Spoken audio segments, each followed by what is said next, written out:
Hi, I'm Trevor, and welcome to Catching Up on Cinema. If you aren't familiar with the program, Catching Up on Cinema is a film analysis podcast wherein we introduce each other to films, expand our cinematic horizons, and, in essence, catch up on our cinema. So, it is the month of October 2025, and as you may have noticed on the feed here, I have a very special guest with me here to talk about a movie. We're going to be reviewing a movie. It's something we haven't done on Catching Up on Cinema in I don't know a few months or something. So thanks for bringing me out of semi-retirement here, Levi.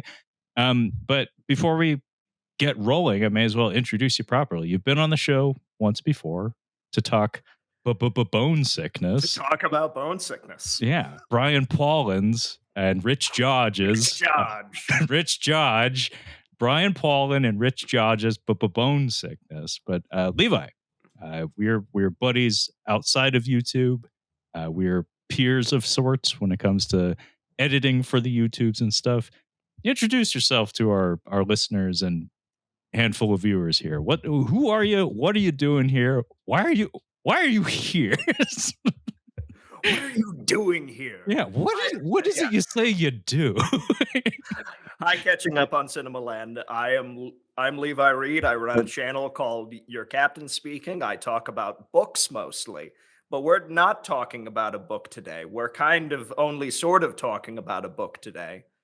I mostly cover things that I consider to be men's action. So the short, thin paperbacks you may have seen on your uncle's shelf or your granddad's shelf. Maybe even you read a few of them. But I talk about things like James Bond, Conan, stuff of that ilk. The action books that you read in yesteryear that were like 150 pages or less and were mostly just there to be big, fun, loud pieces of entertainment.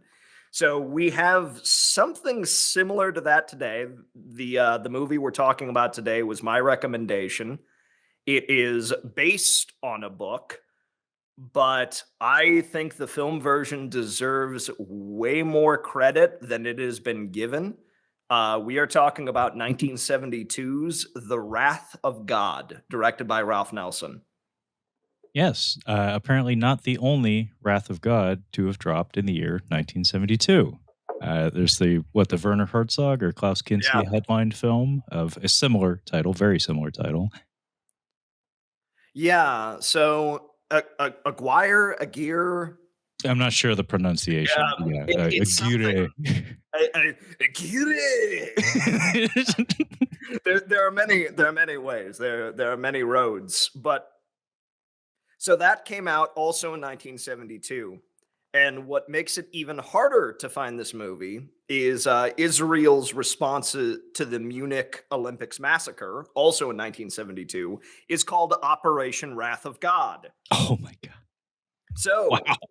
so this movie, it's a Western film, is caught between like art house cinema legend Werner Herzog and his incredible movie, and a very large response to one of the most horrific crimes in the Olympics history.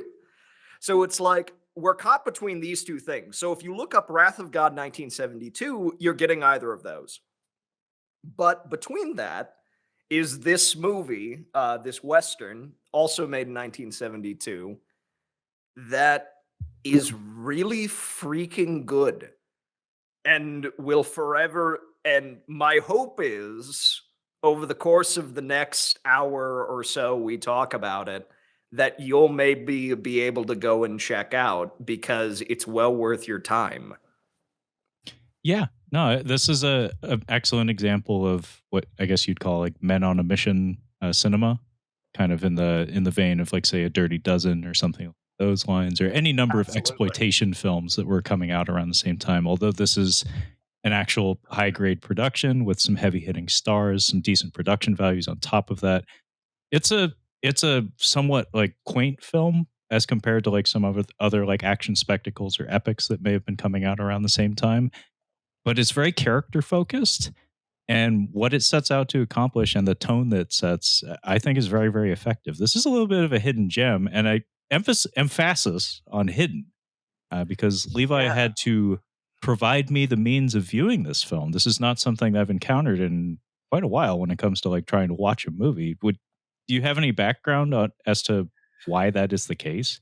So so it's a little bit of corporate shuffling. So this movie was made in 1972 by MGM. MGM's pre 1986 library is currently owned by Warner Brothers, and it usually ends up falling rather under Turner Classic Movies. Hmm. So a lot of these movies end up kind of in this weird limbo. But what ends up happening is they end up in the Warner Archives collection. So they essentially burn individual boutique DVDs of some of their backlog and then send it essentially on demand. For whatever reason, and here's something that's going to blow your guys' minds a little bit. There are some movies that just do not exist on any format. Some of them were just never produced again. Wrath of God does not have a VHS presence. No beta, no laserdisc. Nobody cared to bring it forward. It was made 6 years before the big VHS boom around 1977, 1978. So it predates home video, and it did not see the light of day until around 2010 when Warner Archives brought out an official DVD copy. That copy's been out of print for 15 years. You can't get Warner Archives to like make you a new copy of it. It's not on their website. Maybe you can. Maybe you could like special order one, but it's not readily available. And I assume if you could, the official DVD copies on eBay would not be $70 a piece. So there is one way to see this movie, and that is on a DVD, at least legally. So, what we were able to do, and what I would encourage the audience to do, located on a little website called archive.org, is this movie. And typically, like we don't advocate the illegal viewing of things here. I mean, we love physical media. I love physical media. Trevor loves physical media. Hmm? There is no other way to watch this movie. Wrath of God does not stream, and it is not the DVD, which is the only release of the thing, has been out of print for 15 years. Yeah, and it being such a hidden gem, it it feels ethical, like just viewing the damn thing, just because it's not talked about. Like you said, it's wedged between two other higher profile films, wherein it results in its search engine optimization being terrible. Yeah. It's an underseen movie that is very difficult to get a hold of. So having any means of getting a hold of it is kind of precious. And It's I'm kind glad just to know it exists, honestly, because this was not on my radar. This was totally a Levi proposition. it's kind of a miracle that we have a readily available copy at all. Yeah, for real. Like, the very fact that it is on archive.org is kind of a miracle.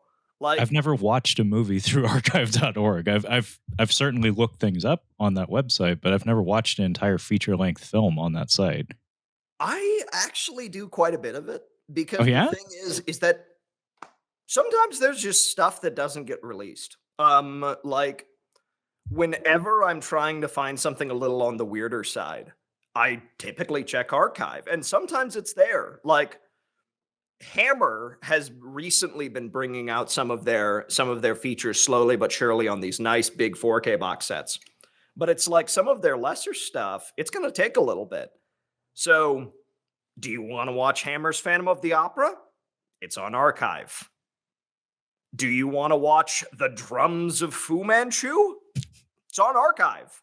It's like somebody is doing God's work over on archive.org. And it's a real blessing that Wrath of God exists there. Because the only reason I found it is the gal that I'm seeing read Flowers for Algernon and said, "Oh, there's a movie. There's a movie from 1968." and I'd like to see that. And I looked at it and I'm like, wow, this got a lot of buzz. And the actor won Best Actor that year at the Academy Awards for that adaptation. So I looked at the director and I looked at his filmography. I typically go through movies by filmography and actors that I like. I don't really look at reviews all that much. And I saw the title Wrath of God, and I'm like, hell yeah, that looks cool. I look at it, and guys, like Trevor in editing, you need to put up the freaking poster for this. My God, the poster. And I'm like, Robert Mitchum is in this. Freaking Robert Mitchum, who's a favorite Golden Age actor of mine. I'm like, I gotta see this. I gotta find where I can see this movie. And I found the copy on archive.org. And only after seeing it and loving it did I realize, oh my goodness, it's nowhere else. So you reached out to it the way that you could, and then kind of after the fact, you discovered, oh wait, this thing's rare. It's like I didn't even know. Like, that's it. Huh. So that was how you got to the movie, because as you said, like in the opening, your captain speaking largely deals with men's action novels or short fiction. Um, I was under the impression that perhaps the author was your route to this thing, but it sounds like the movie first, and then do you have plans to like backtrace that and maybe check out some of his works? Well, Oh, so I did order the book online and I read it on a flight not too long ago. So the book and the movie are analogous, but not quite the same. The movie definitely has a lighter tone. So it's you could argue that in some ways that because of the darker tone of the book, it makes some elements a little bit stronger. But after experiencing both of them, the movie may be the definitive version for me. It's it's really freaking good. Like, I had a lot of fun with it. yeah, there's quite a lot of quotables in it. Robert Bencham has some great material to chew on in this one, and I'm a sucker for a triumvirate of principal characters, and they do a wonderful job of separating their personalities, and even just like from a visual standpoint, there's clear differences between all these men.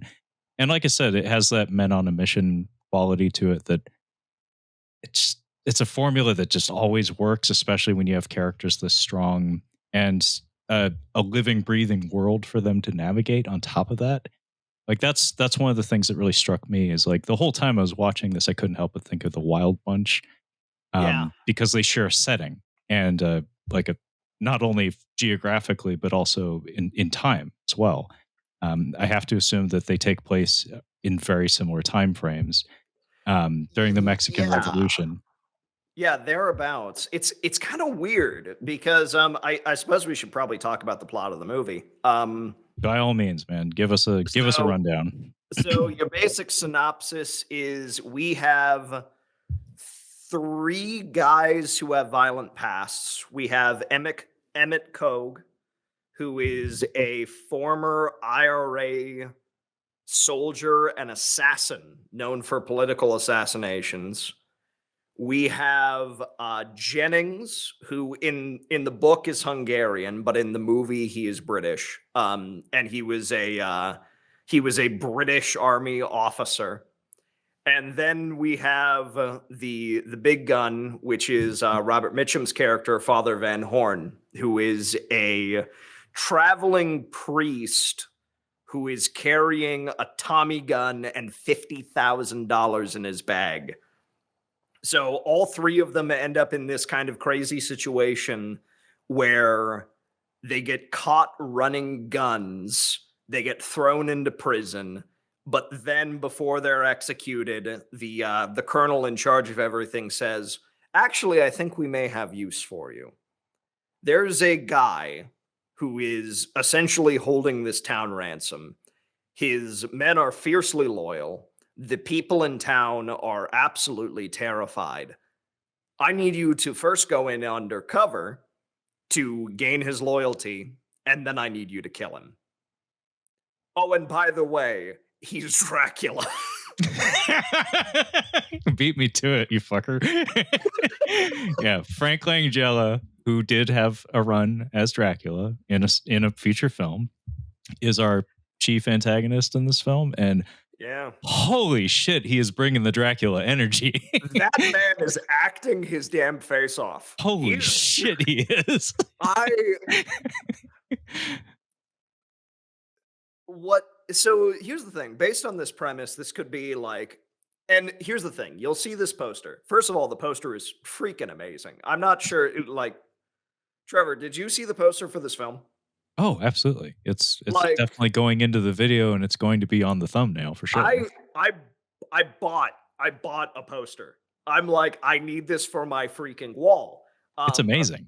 it's like It the looks like the cover to a novel that you would cover for your channel, it's so honestly. cool. I'm like, give me Robert Mitchum in his full priest regalia with a Tommy gun. I want it on my wall. So you see that poster and you hear this and you hear sort of that synopsis and you're like, oh, this is going to be schlock. And it somehow isn't. Every single actor is bringing their freaking A game. Like Robert Mitchum by this time, for those of you who are not familiar with him, Mitchum was a star back in the 40s and 50s. He had a big run in noir films. His movie Out of the Past is a noir classic. And the other thing, I think it was I'm trying to remember. It was some other reviewer said something along the lines of as soon as Robert Mitchum steps on screen in pre-scarb, no one should trust him Yeah. because one of his most famous roles is Night of the Hunter, where he Mm. also plays a psychotic killer priest.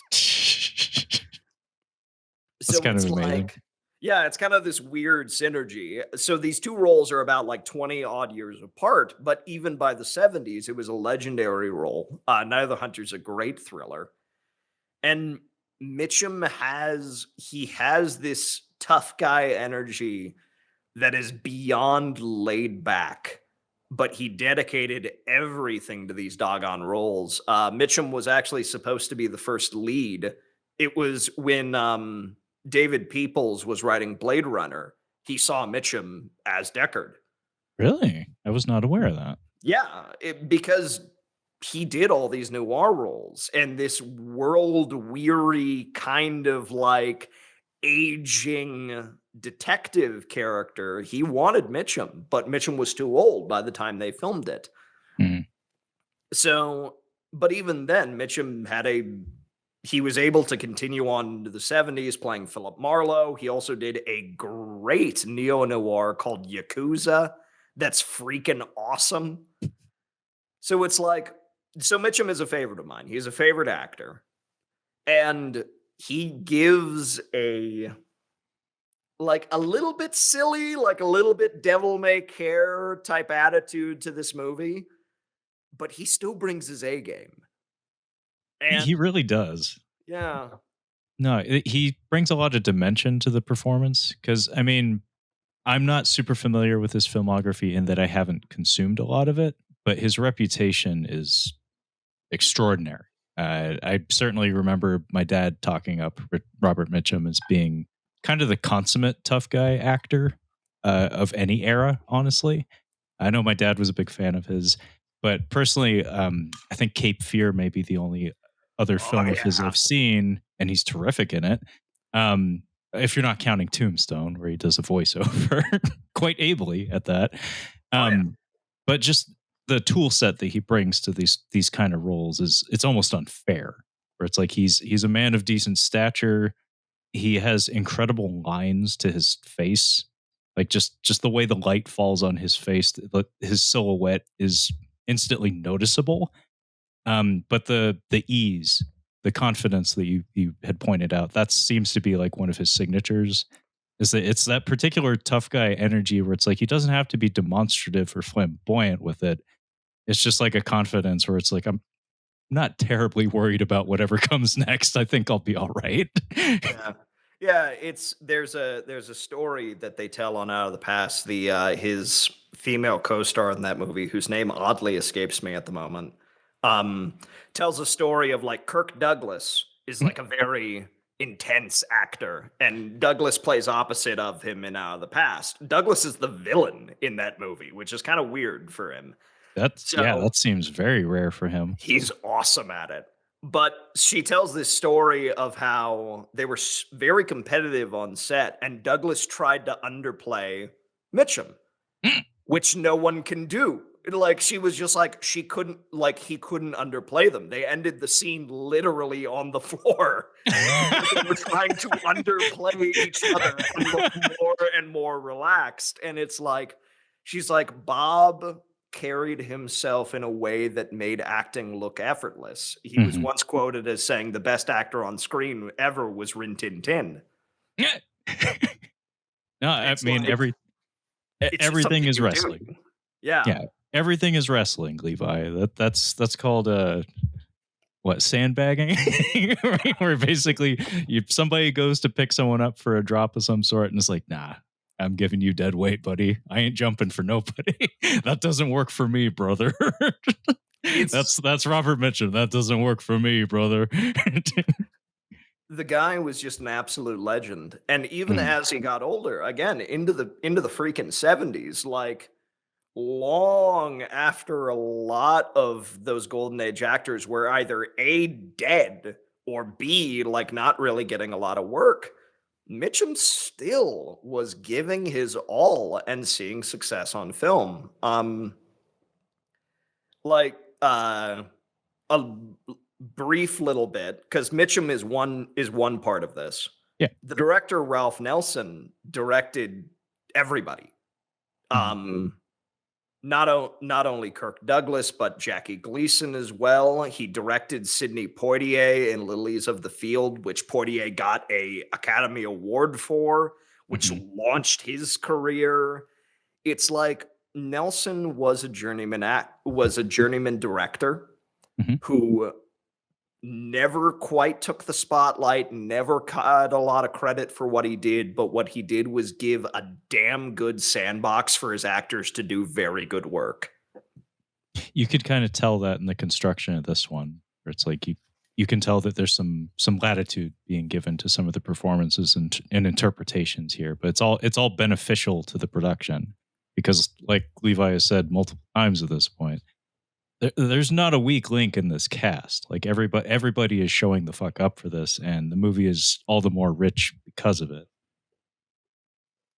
Yeah, it's because so Mitchum is bringing his all because I mean, as Mitchum talks about acting, where he's just like, you just do it. Robert Mitchum just walks on set and he just acts. There is no method. He wasn't formally trained or anything. It's one of the reasons why it drove Douglas crazy. Is because Yeah. Douglas was formally trained, and Mitchum would just walk on set and kill a scene, and would and it kind of drove some people nuts. But so Mitchum just shows up and he's giving his all. Frank Langella is our villain for the picture, and he plays this like psychotic officer that's over this small town. And the man is just like all eyes. He's like flashing those like Dracula Manson lamps, like, oh, is that so? Like the whole movie. It's like, Jesus. Yeah, no, the color of his irises is actually incredible. It's a Yeah. particular, almost like orange shade of brown that, I don't know if it's the way he's lit or the way he's holding his head back, or so you can see so much of the whites of his eyes, but, he is referred to as a devil at numerous points in the film, and I think he was trying to take that literally, where it's like, this is a man possessed. This is someone who has fallen off the cliff of humanity and is now just kind of gone feral and is a raving lunatic with a gun. Yeah, it Langella almost plays this as if he is a supernatural monster. Mhm. He plays it as if he is Dracula. And it Yes. so it kind of gives this weird Van Helsing type energy to Van Horn, where it is like this is a monster. We are Yeah, facing an actual freaking monster. yeah, we brought a priest to combat the devil Yeah, in this it small town, and not only that, small detail, but you kind of set me up for it. The dining room when they sit down when they first meet him, when they sit down mhm, for dinner. Well, after the cockfight, but they sit down to dinner with him after the cockfight. The dinner after the cockfight. There's a sequence to things. It's like, it's like the forks. It's like you got to work your way from the outside in. It's like one does not cockfight after dinner. it's you have to work up the appetite. Yeah, exactly. Get that bloodthirst rolling. But the dining room reminded me of the Christopher Lee Hammer Dracula film. Uh, like specifically the first one. I Mhm. forget the title of it. If it was Horror of It's Dracula, it wasn't horror. Scars. It's horror of Dracula here It's in the horror. Yeah, States, but it's just Dracula in the UK. yeah, yeah. I think it was Horror of Dracula. It made me think of his castle or his dining room in the Hammer horror film. So just seemed fitting because yeah, I mean, I half expected him to say, "I never drink wine." Why? No, instead Yeah, he just smashes glasses with his bare fucking hands and doesn't get cut like you do after there's the cockfight. so one of the points that is made, we haven't even touched this. Um, the only thing that reviewers ever think to say, this is the only reason there is any coverage of this movie at all for any reason whatsoever. This was the final film of Golden Age starlet Rita Hayworth. Yeah. Her mind was starting to go to Alzheimer's. So this was the final film. Apparently, Robert Mitchum called her and said, "How would you feel about being my mother on screen?" Um, which like she's like a few years younger than Mitchum is. Um, so it was one of those things where she ended up being Langella's mother on screen instead. But so she is also firing on all cylinders, even though her mind is slowly going. It's like it must just be like riding a bike for her. So she has a bit more of a religious bent, and Langella's character, her son, has a horrible hatred of religion. So as soon as the priest is brought up, he crushes a wine glass with his bare hands, Yeah, and like it's you do. amazing. Yeah, no, it's a hell of a way to end a scene. Like it's a great cap. They do that a couple of times in the movie where they just have the exact like right capper to cut Yeah. away. Like the earlier in the film, there's a laugh cut where there's a soldier who's laughing at them after he captures them, and they cut to the same guy laughing, but he's now driving their car and dragging them behind it. And it's like that's a good cut. That's both comedic and also like expedient on top of that. Yeah, I think what again, it kind of serves to show that Ralph Nelson is a wonderful director.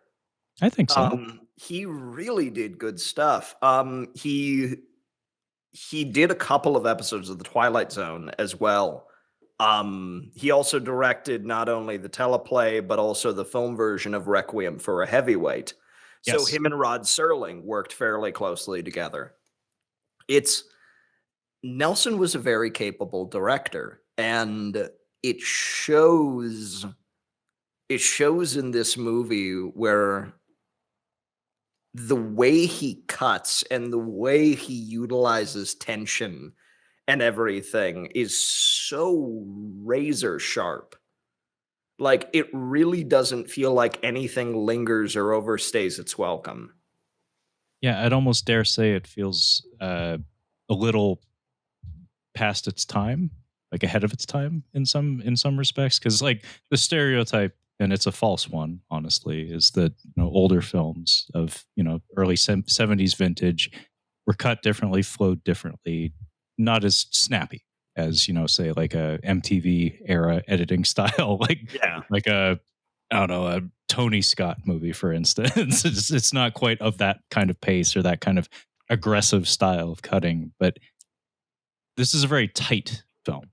in that, as Levi just said, there's not a lot of fat to be trimmed from it. Like it moves very capably, and it delivers character beats all the way through. Like it is I think a solid 2-hour film, but it doesn't feel like it's Yeah. overstaying its welcome at any stretch. Like there's always we're always building to something, and there's often either a comedic beat or some sort of tension in the room that flows into the next beat, into the next beat, and so on and so forth.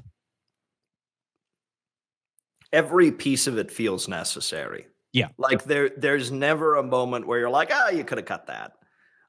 There's never a time where it feels like a scene is overstaying its welcome.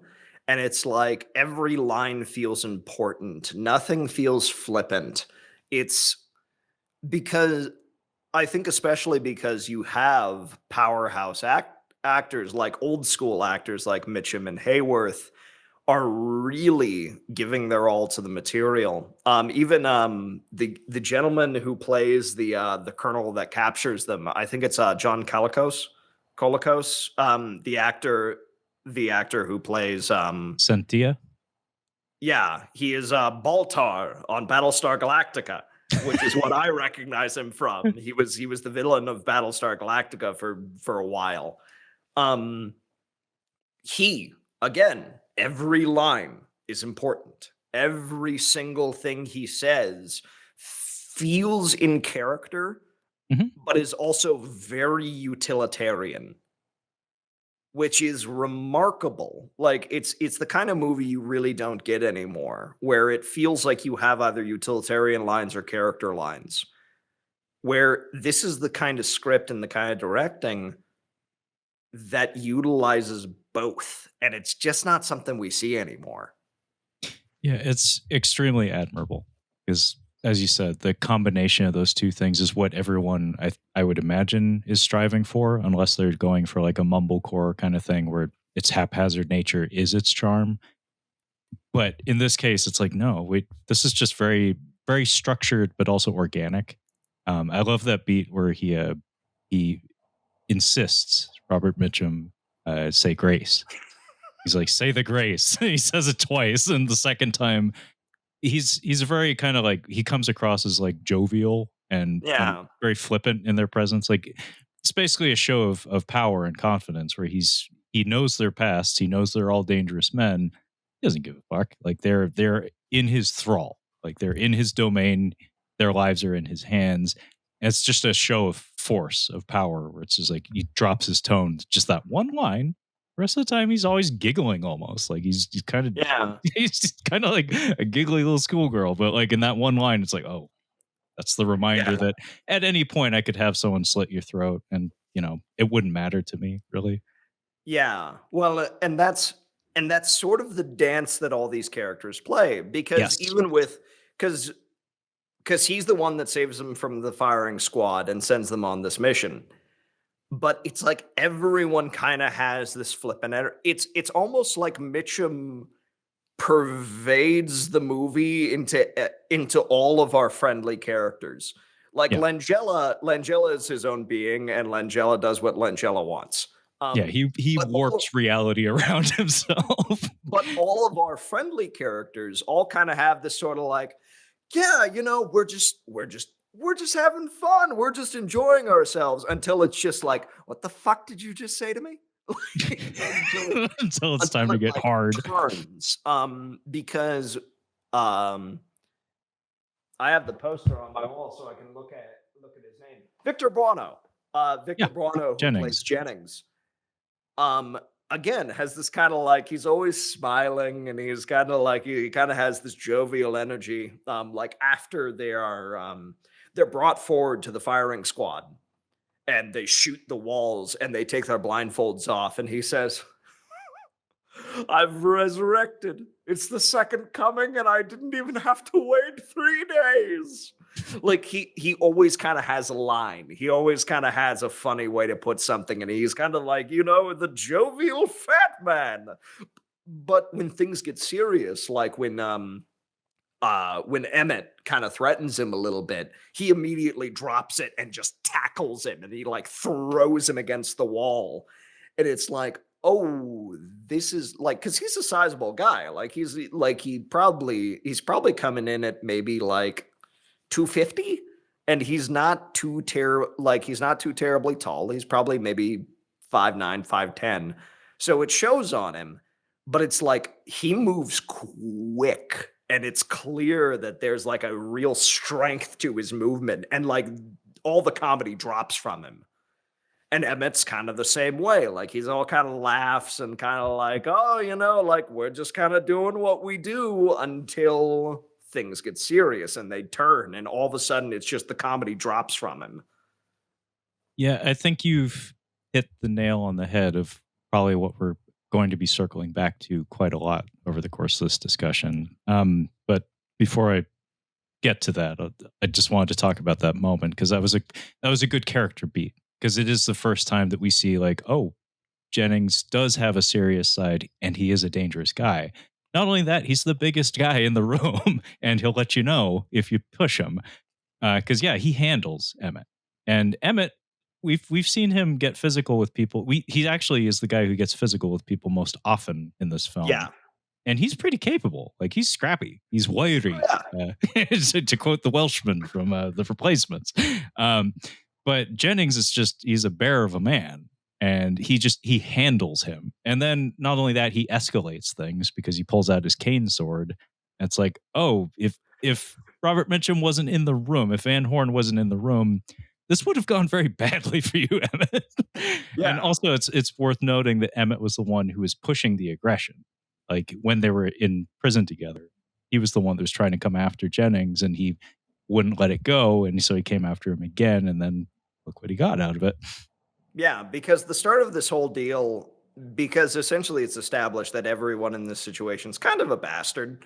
Yeah. Um, where the movie opens with Emmett trying to get out of town, Jennings pressuring him into taking a shipment of what he thinks is scotch up across the border, and he like steals his wallet and passport to force him to do it.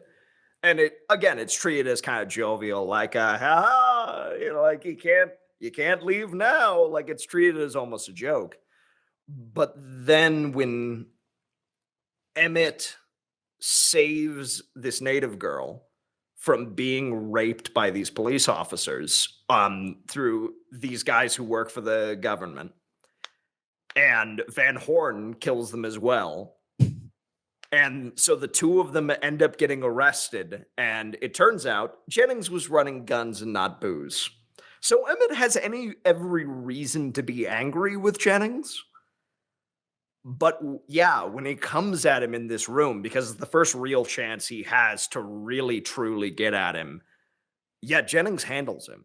Like he kind of has like that Wilson Fisk kingpin strength where he kind of looks like a heavy guy, but he just pins him.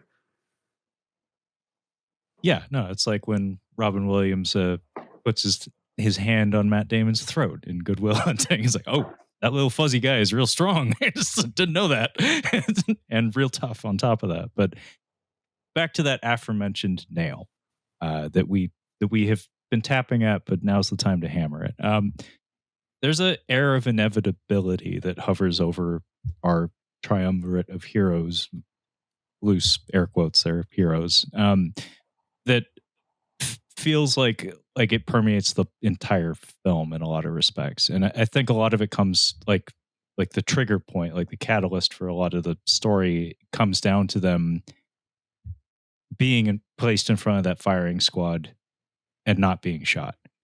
Because by all rights, under and any other circumstance, that would have been the end for them. And the movie makes special point to show numerous times trios of other people, other Mexican men, are being shot in exactly the same way many, many times up to this point in the movie. It's just a thing that's happening these days in this part of the world. But you get towards like the very end of the movie, and Robert Mitchum has that line before they.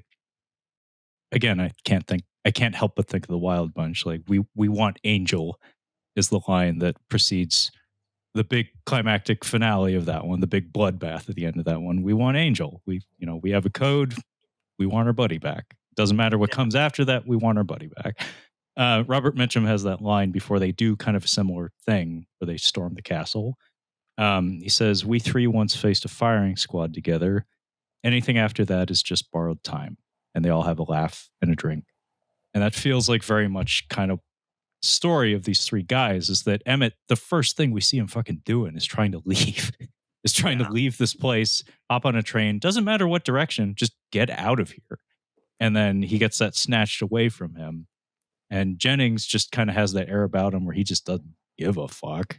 Like wherever he kind of has that attitude where it's like, wherever I go, this is just how it's going to be. And I think his one of his last lines is like, if I did the sensible thing, it Yeah. wouldn't be very exciting now, would it? I mean, that Yeah, seems to be what he's about.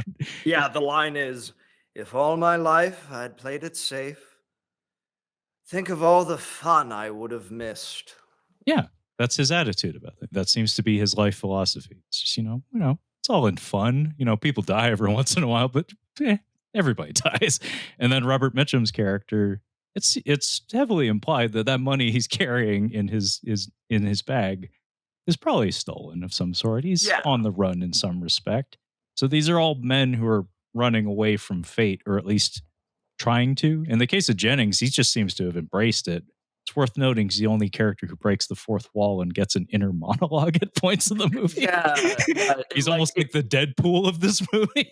it's really strange It's because very strange. the the 70s comes in and intrudes for just Yeah. It does. Well, the 70s intrudes in that stylistic flourish, and also the presence of Lalo Schifrin as our composer.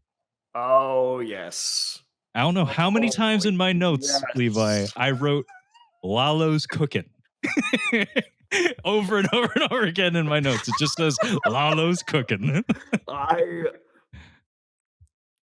it's it's so strange because I think his score contributes to the fun of this It movie does. It does. because Robert Mitchum is playing this like any other role he's ever played. Like he's playing this almost kind of like a noir role. Um Victor Bueno and Ken Hutchinson, who are Jennings and Emmett, are playing it almost kind of like a period drama. Yeah. Frank Langella is Dracula. Yeah. He's a And supernatural creature of the night.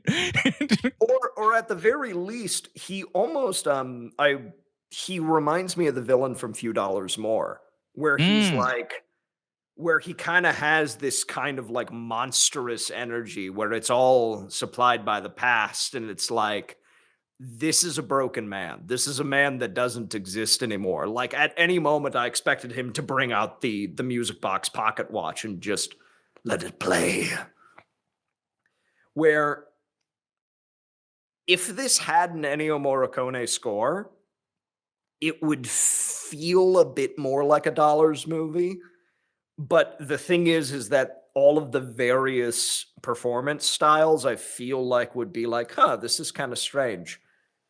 There's something about Lalo's score that makes it into a fun, rollicking action romp. Like it kind of unites all of these characters into being like, we're just having a grand old time. Yeah, it's an important component of the movie. Like I love his music in general, but its presence here, it's that special sauce that the whole thing needed to coalesce into something special, to be cohesive, because this easily could have fallen into some dangerous spots where it gets a little too dark, a little too serious. Because those firing Yeah. squad moments feel like Peckinpah esque. I did mention Wild Bunch, and that's a much more serious film that has some flippant goofs in it from time to time, but in general, it has a very heavy air about it. And then you have Frank Langella playing a truly villainous villain, the kind that I miss in film. Like, it's funny, I Yeah. have to go to foreign cinema in order to get that these days, because like we seem to be in a bit of a trend these days with American cinema where there's too much dimension to the villain to the point that the script tries to find some wiggle room to justify the actions of the villain in a way that feels less cathartic than it ought to be. I miss bastards. Yes, we need bastards, and I have to go to South Korea to get them. I miss bastards Watch more because Korean films then. You'll get them. because the thing is so Langella's character puts forward like again this whole shtick the whole time is so when they're sent in on this undercover mission, there's a silver mine under their control that Emmett and Jennings are supposed to go undercover as like mining expedition people, as people who are used to running mines to inspect the mine. Where Mitchum Van Horn is brought in because there have been like three priests over the past 2 years, and one of them ended up naked and insane in the desert, and the other two were killed. So it's like these people need a priest. There is a church. So, but Langella keeps driving them out or killing them. So he gives this backstory of like, my father was murdered and my sister was violated and then killed by these maniacs, and nobody stopped to help, and the priest was off getting drunk, and nobody did anything to help us, and I now see it as God's hand is not here, it is not anywhere, and I am going to kill every single priest that comes into the area. So it's like you have this kind of crazy dynamic there where it's like technically you could say, okay, this is clearly a damaged man whose soul has left his body because of what he has witnessed. But at the same time, his response is so monstrous that you're like, oh, he's got to die. He can't be here anymore. And Dracula's ruling over this tiny Mexican town. And we can't have him here. Like, we have a reason for why he's a monster, but it doesn't justify his monstrousness. So when he is finally done away with, you get to feel like, and we're safe. Yeah, the sun can shine again. It's interesting because it's like such a grand fictional approach to like almost like mythic approach to like storytelling and characterization, but it's that trope of someone's hatred, their wound is so deep that they're a blight, they become a blight on the land itself. Where it's just like he was harmed so deeply, he has so much rage that kind of similar to I guess like the Francis Ford Coppola Dracula. It's like he was so enraged and so had so much wrath towards God that he became empowered by it and did harm to his own country, his own people as a result. So yeah, he's something to be removed. This guy, this is not my kind of guy. Like he No. can't be around it. Or and they do a very good job of establishing that where it's like this guy, like I said, he comes across as subhuman. There is something that is completely left him. Like it's in the church when he's explaining his backstory, because his mother has come to essentially like confess. And because Rita Hayworth's character is like so is still devout, even amidst all of this. Like he's gripping the ceremonial candles as he's explaining how his sister was violated and his father was killed. And you're like, Langella's in it. He is here. No, it's incredible, and I really like that that moment doesn't come until then because he didn't need it until then. Like Now, he's so powerful, he has so much dominion over this place that he doesn't need to explain himself to anyone. It's only when he's on the cusp of just like tearing this priest's head off, but just can't because his mother won't condone it and keeps standing as a barrier between him and what he would have done a long time ago, would have done days earlier. But it's yeah. only then when he's so frustrated, so aggravated by the fact that like it, I can't help but vent this to you. You need to understand. So when the time comes for me to kill you, you'll know why I'm killing you. And it's there's something to be said about a bastard. Yes, we need And bastards, damn it.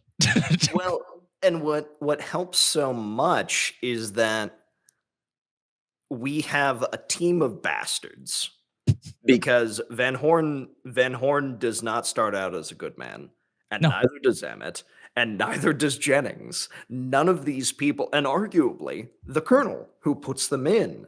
But he seems like he's probably actually worse. Like statistically speaking, probably worse, like a grander threat than De La Plata, but we're not here for him. none of these guys are good people. No, But what happens is that the common decency of our main cast is revealed and elevated because Langella is such a monster. Because Della Plata is just not human anymore. that's a really good point, actually. Where it's like all these guys are shitty humans, but this guy, that's an example of how far it can go. It's like Yeah. these guys can find their way back to the light in some ways if they make different choices or take more consideration of how they affect other people. But this guy is just irredeemably just like pure black, just dark evil. Well, and it's what happens when you let the worst thing that ever happened to you Define you. define you. And it's interesting because sort of the arc for all of these people, and it's what makes it such a strong movie in my opinion. The arc of everyone is they do become better men by the end Yes. of it. Yeah.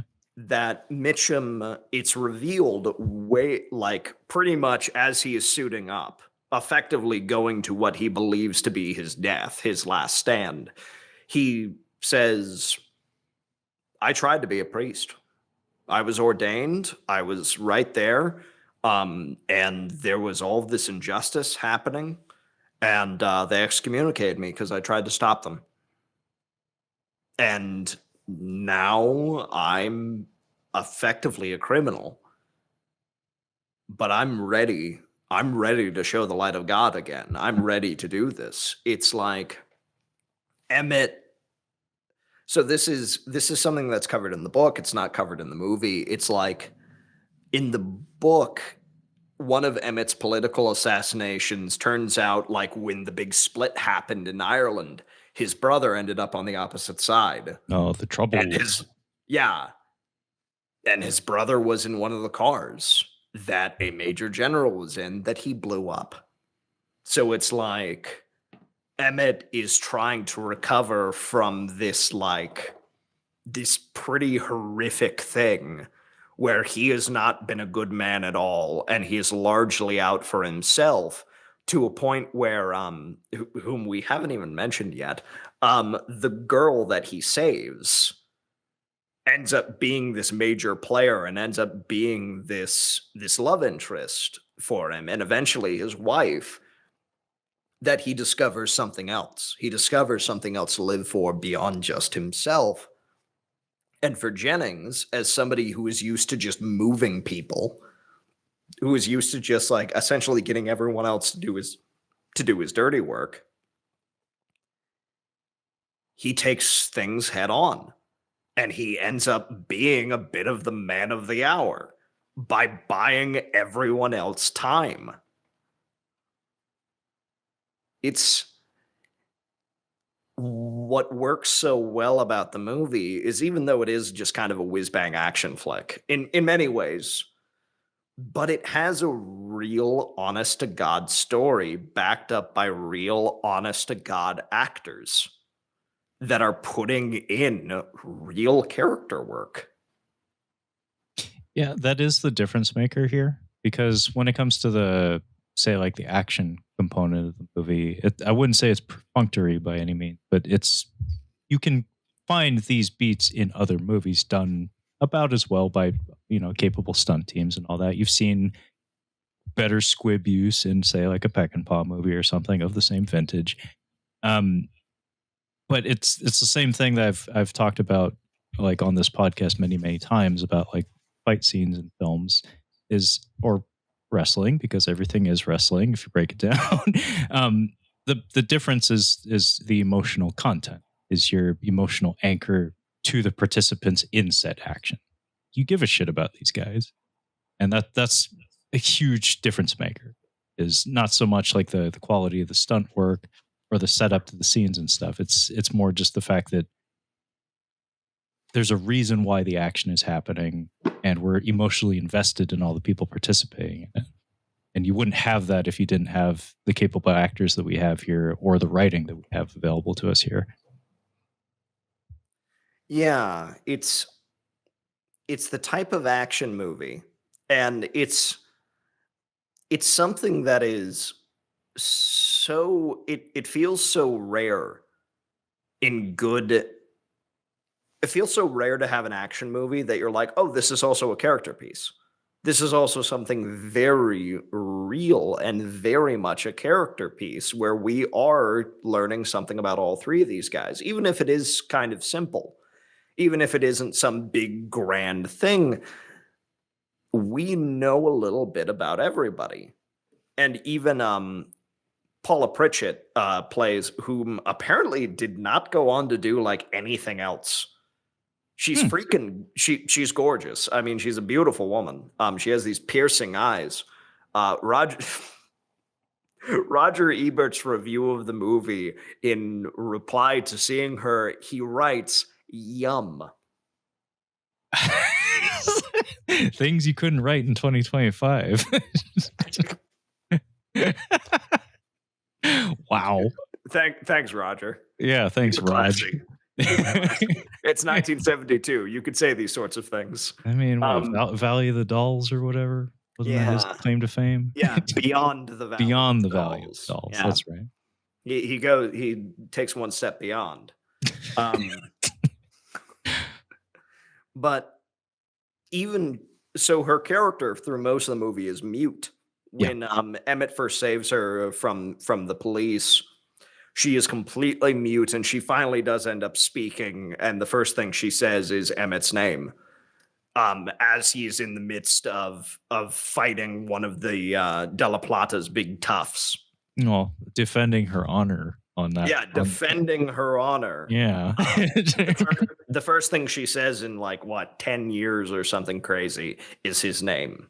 Mhm. So, but even she has a backstory and a character and an arc that is understandable, even though for the most of the movie she says nothing.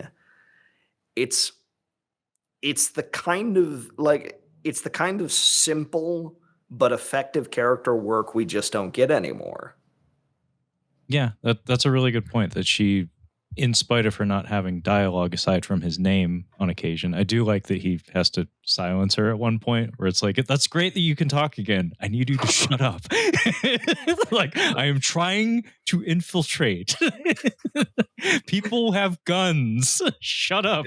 It's kind of cute, but Yeah. I love that that sequence where he wakes up in her tent and her guys have tied his hands and his ankles because she has chosen him as her mate, and she holds him so dearly that she knows that he's going on a suicide mission essentially if he wants to try to help Van Horn take on De La Plata and his cadre of goons and stuff. And so she takes matters into her own hands, and while he's unconscious has him tied and bound because she's trying to save him. And something that we've seen Emmett demonstrate numerous times, like probably most notably in relation to her, is he has a righteous quality to his nature Mhm. where when he sees her being, they're trying to rape her, he intercedes. Like he could have walked away and survived and, gone about the rest of his days, maybe being able to stuff down the guilt or whatever, but he decided to go back and put himself in harm's way for her. As a matter of fact, the film frames it as if he does walk away Yes, and he because comes back. there is that sort of scene where he's like, "Oh," and he goes out the door, but then it's clear that he left to go get his sidearm Mhm. so he could save her. And Mhm. now, of course, he screws it up, and that's the first time we see Van Horn bust out the Tommy gun and kill like 9 dudes in about 25 seconds. Yeah, Cheeks, Bony Bab, Cliff, you've been I smooching with everybody. Hate that change, you You filthy filthy animal. animal. I I freaking love this movie. I love this movie so much because everything is so perfectly timed. And it's like it's a little spoiled by the poster because you're like, when's Mitchum going to pull out the Tommy gun? Because I saw it on the poster. But if you were somehow going into this blind, that would be such a wonderful shock. Yeah, the casualness in which he pulls it out too. He just walks in, they're like, "What are you doing here, preacher?" And he's like, I was in the neighborhood and stuff. Oh, hey, by the way, it's great. It's great. Yeah, I think that the movie just feels effortless. Mhm. It feels so doggone effortless. And it's one of the other things that I kinda like about much like The Wild Bunch, it's kinda like this weird genre bending Western because it takes place in the 1920s, so we have, like, cars and, like, some modern fashion and little things here and there that kinda add a wrinkle. Yeah. But at the same time, it's still very firmly the Old West and that sort of architecture and that sort of rules. And it just makes for a very unique picture that feels utterly timeless.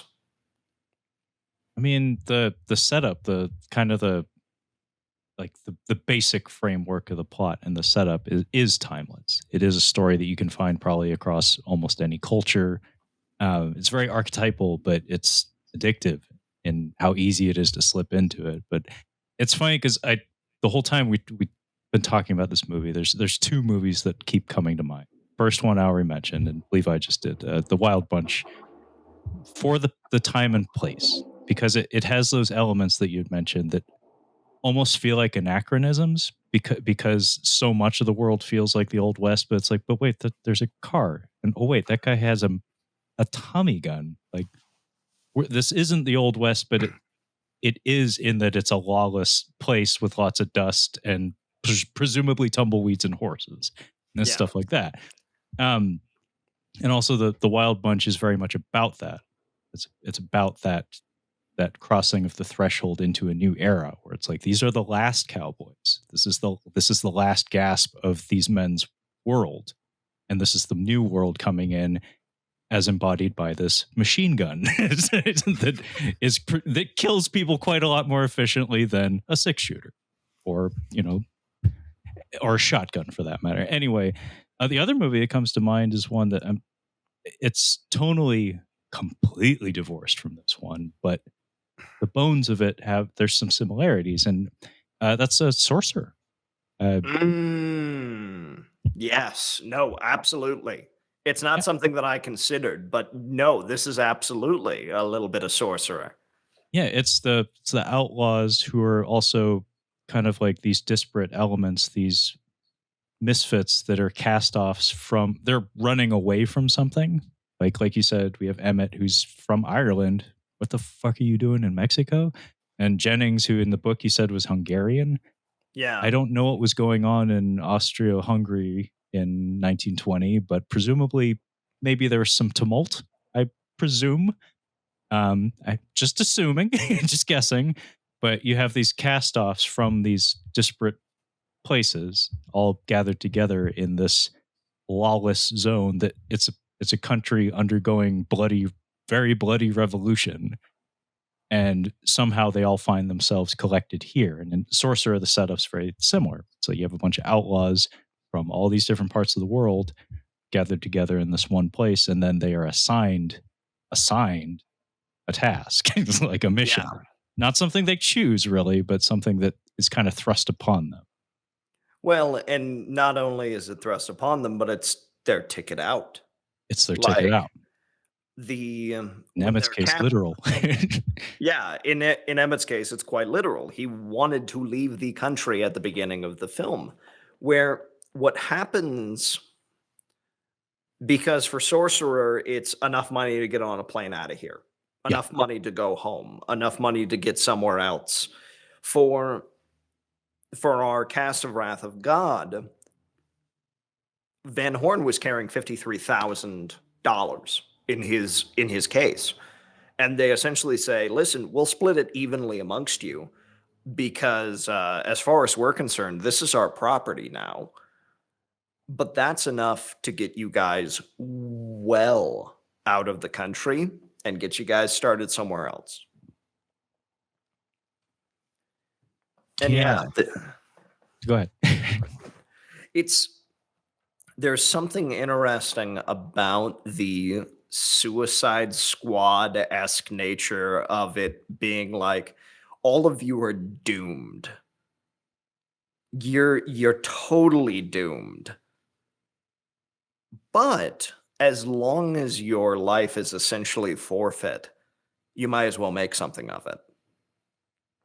I think that's where the archetypal nature of the story comes in. Is on some like elemental level that resonates. It's like if you were staring death right in front of you and you had an opportunity to try to make those last moments count for something in spite of all of your sins or your failures, like we'd all like to believe, yeah, we would have that moment where Van Horn decides to become a priest again for a little bit, even if it's, maybe in jest a little bit. Or in Emmett's case, it's like we'll find grounding and loyalty in the form of this native woman that we just saved one day. Or in Jennings' case, like you said, he steps up and puts aside himself for a moment to kind of be almost a martyr for the sake of other people, something that seems so contrary to his nature. Um, that's a story that never gets old. And I find myself drawn to it over and over and over again. These like Suicide Squad or Men on a Mission kind of stories. Yeah, well, it's men who have deep flaws, who are aware of their flaws, who say, I have one more shot. Mm-hmm. I got one more shot to do it right. And it's one of the things that makes so Jennings, I mean, guys, you should watch this movie regardless. Please go watch this movie regardless. But so Jennings doesn't make it out. And he has one of the best scenes in the movie, where he has the chance to leave. He asks, like, which way is north? Which way is north? Like, he's sitting in the car, and they're like, that way, senor. And he's like, I'm getting out of here. Like, and he's about to turn around, and he says that line I said earlier, like, if all my life I took the easy way out, think of all the fun I would have missed. And he rams the front gates of the castle to bring in the rest of the little militia they built out of the town, and he guns down everyone else, and he gets fatally wounded. And the lead tough that Langella hired, that Emmett beat the living tar out of earlier, comes at him, and Jennings grabs him and pulls the pin on a grenade and detonates the both of them. And it is a selfless action that completes his character. And it's the sort of thing that is not only exciting, it is entertaining, it's badass and cool to watch. But again, it serves that balance that again that Baltar, who's I keep forgetting his name, Colonel Santia. that Colonel Santia manages to strike. It is simultaneously character and utilitarian, where even the action is utilitarian while also being character driven. So it's like, yeah, Jennings' sequence of sacrifice, which is of course is intermingled and intercut with Emmett fighting and Van Horn trying to escape in that final scene. It all serves a purpose. It's not just it's not just blood and thunder. Yeah, it's spectacle and character at the same time, and I think the most important thing is like you said, it completes an arc for that character that feels poignant and necessary. Because, like in Emmett's case, we don't want to see him die because he found something to live for. He found his purpose. He found his grounding in the form of his lady. And also Van Horn is, I mean, it's Robert Mitchum. Of course, we don't want to see him die. He's awesome. And Yeah. he gets a cool closing moment on top of that for the big finish at the end. But in Jennings' case, it's like he doesn't have those other elements. He's been more nebulous, a little bit more airy in his characterization. So we needed to have that big bombastic moment for him to show that it's like he can be selfless. He can save the day and make a selfless choice on the behalf of others and also deliver, you know, that same kind of like grand spectacle that his whole personality seems to just exude. Like he just kind of meets everything in life with a chuckle and and a smile, honestly. So Yeah. why not meet his end the same way with a literal explosion? But Yeah, he has to go out big. he has to, because that's the character. That's how he would choose to do it if he could, and he did.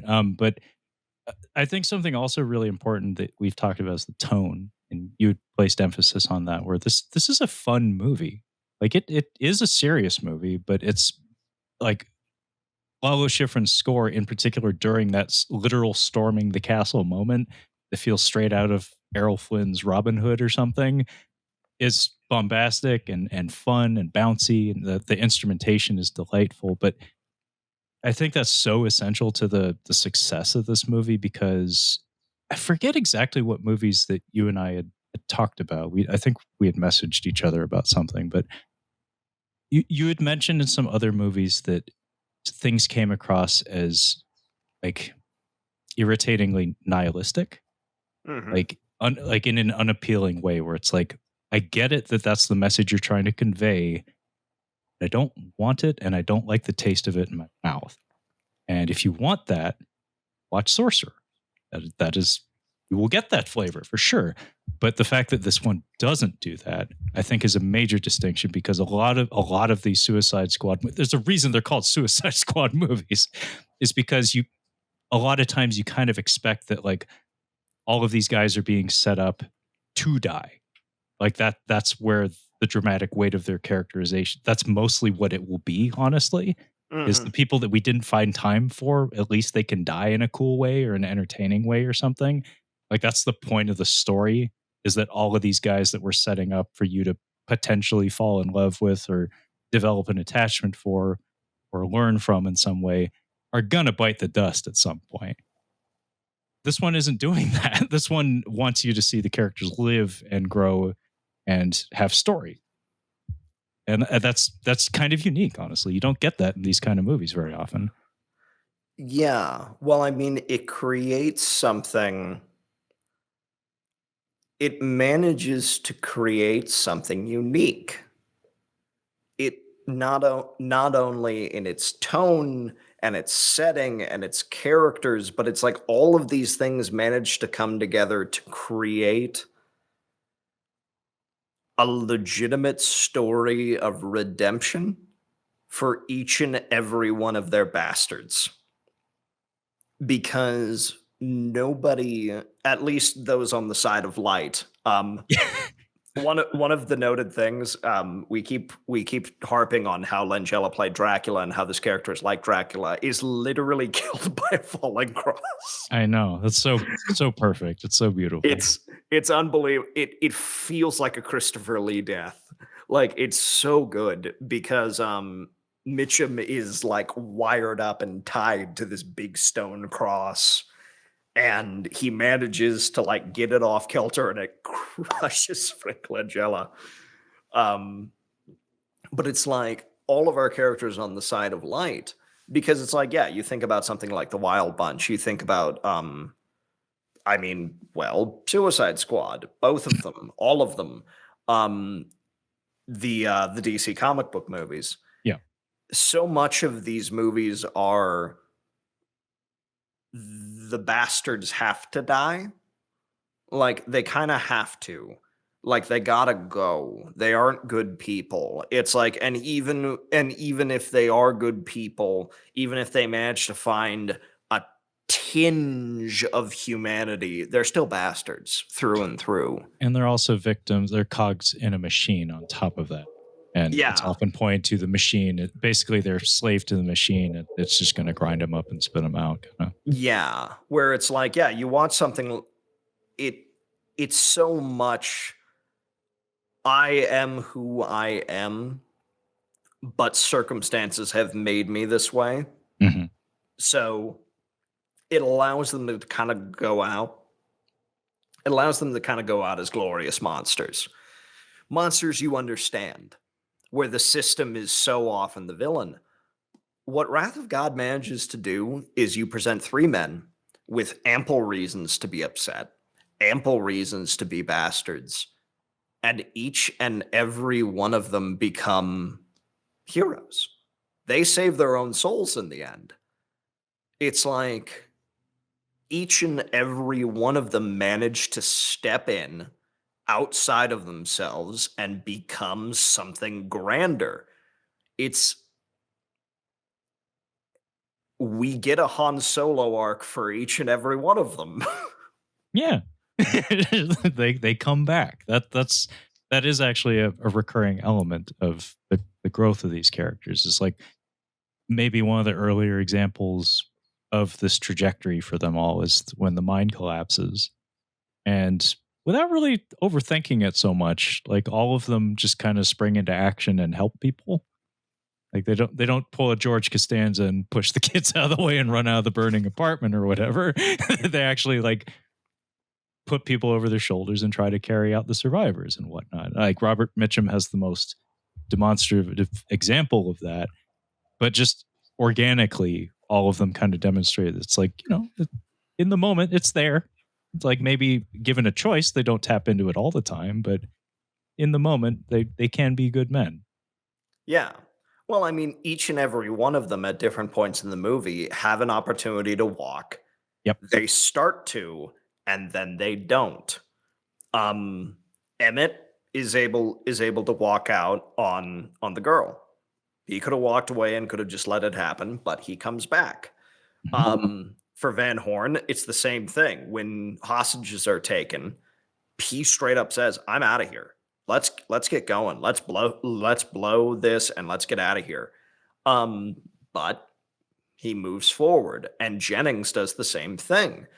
Um, for goodness gracious, for Van Horn, we get a rare we get a rare child murder in our Child action death. film. Child Like death on film. brutal too. Yeah. Center frame. Big as life and twice as ugly. Because it's like so Mitchum essentially adopts this kid when they come into town, the temple, like the church is completely destroyed. Like it's been ransacked. So he adopts this kid as his altar boy who has been living inside like the rotting husk of this church. And when everything goes down, when the first initial gunfight happens and a bunch of Della Plata's men are killed, he takes hostages. He takes hostages of a bunch of people from the village and also Emmett's wife and everyone else. And Van Horn's like, I don't care. This has gotten too much out of my depth. I gotta go. And then outside, the tough who Jennings eventually kills dumps this kid in the center and is like, every hour you don't come, we're going to kill another. So it's like this brutal, long, quiet sequence of them like going through the kid's funeral arrangements and like laying him out and his family wailing over his body as they're like praying for absolution. And it's like, turns. It's what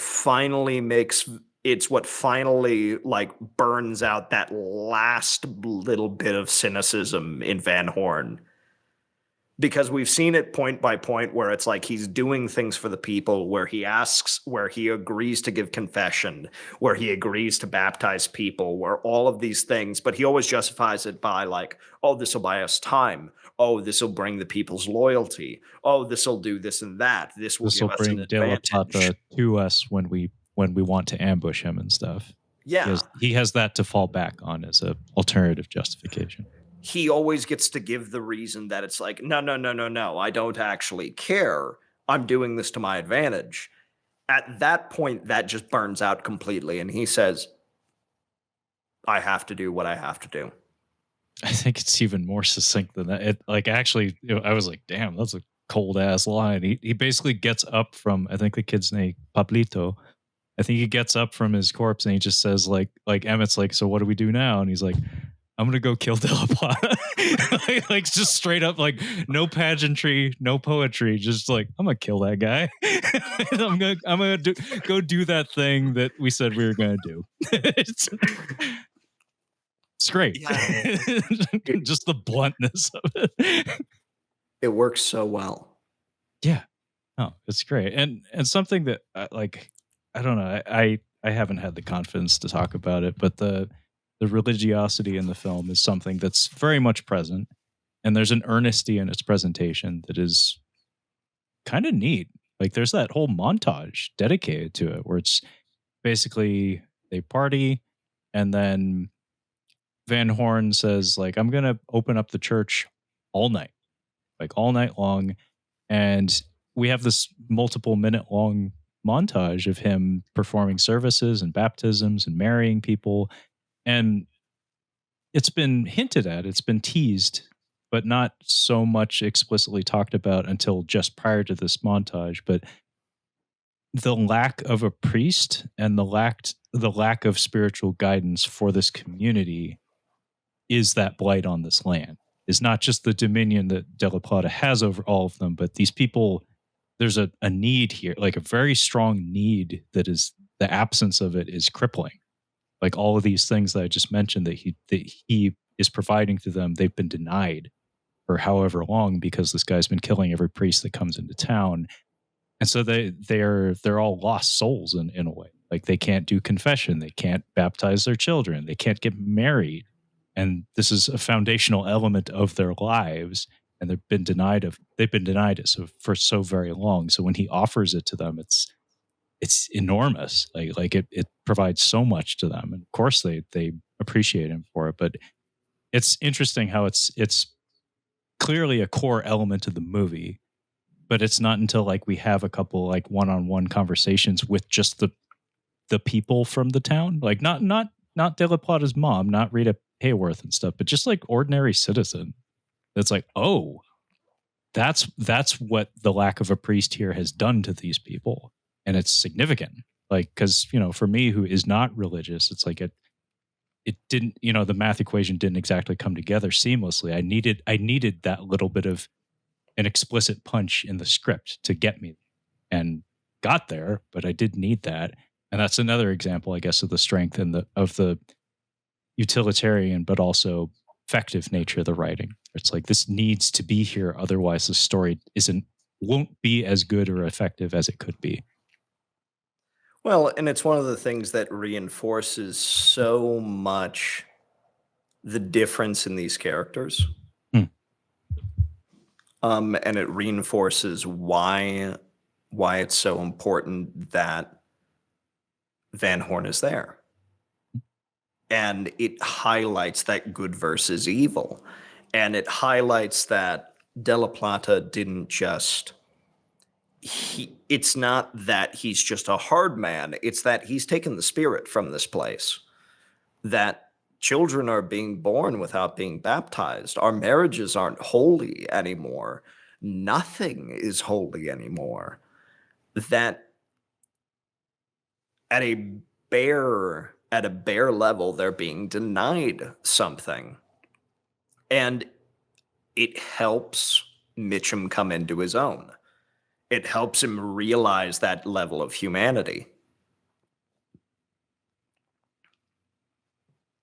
Yeah, it's a very strong element of the movie that like I said, it took a very long time for me to like fully put the pieces together. But I was it was very satisfying when it all came together, and it puts an extra stank on that title, like in the good way, where it's like, oh, gonna bring the wrath of God down on Dracula. It's like- quite literally by the time you get to that last moment.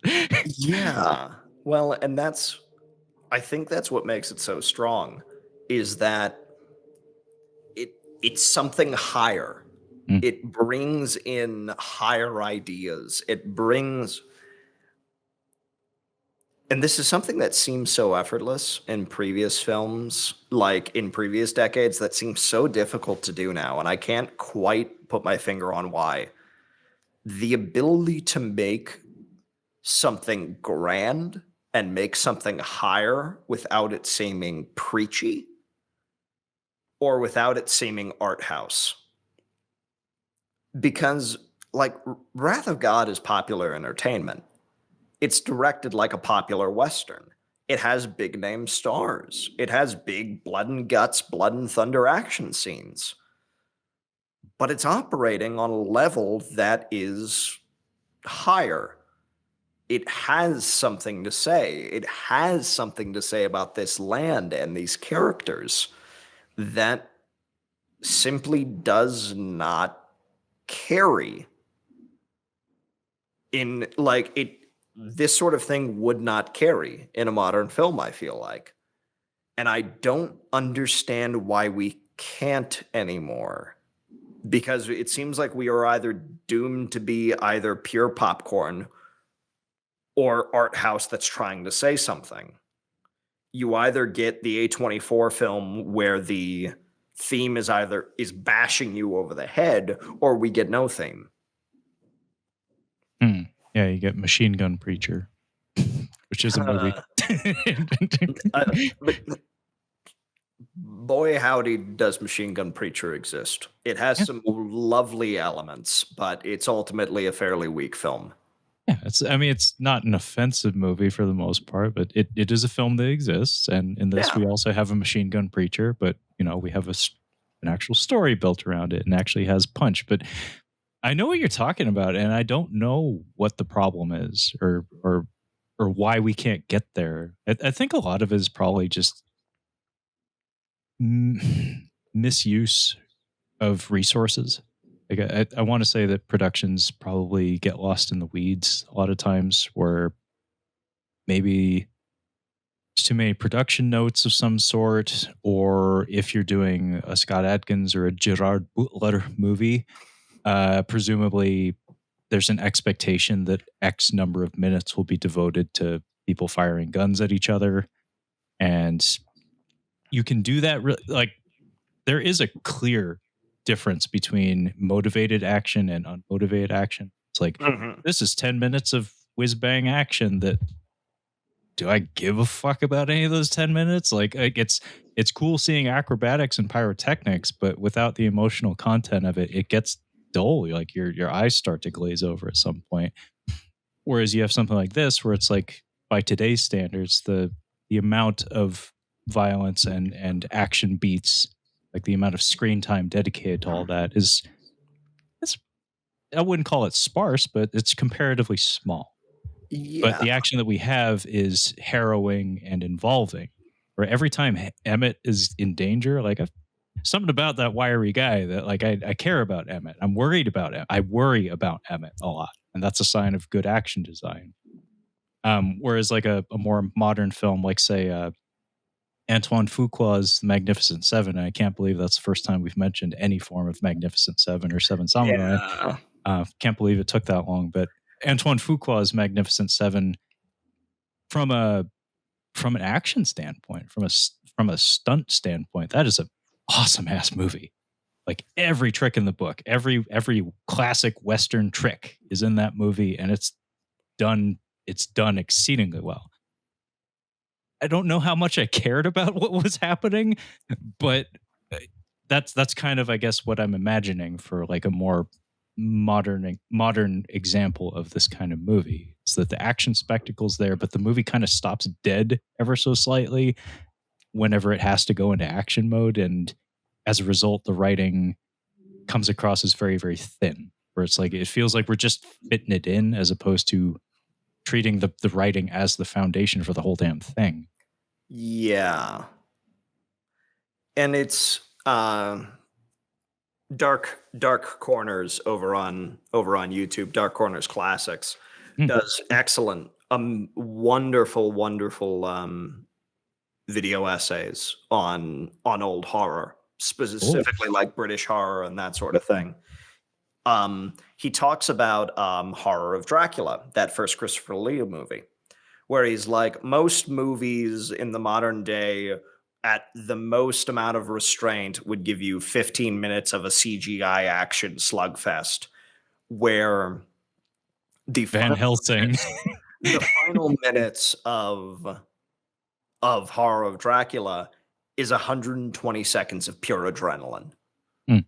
It is 3 minutes. Like it's like a little over 2 minutes. And it's just adrenaline. And it's awesome.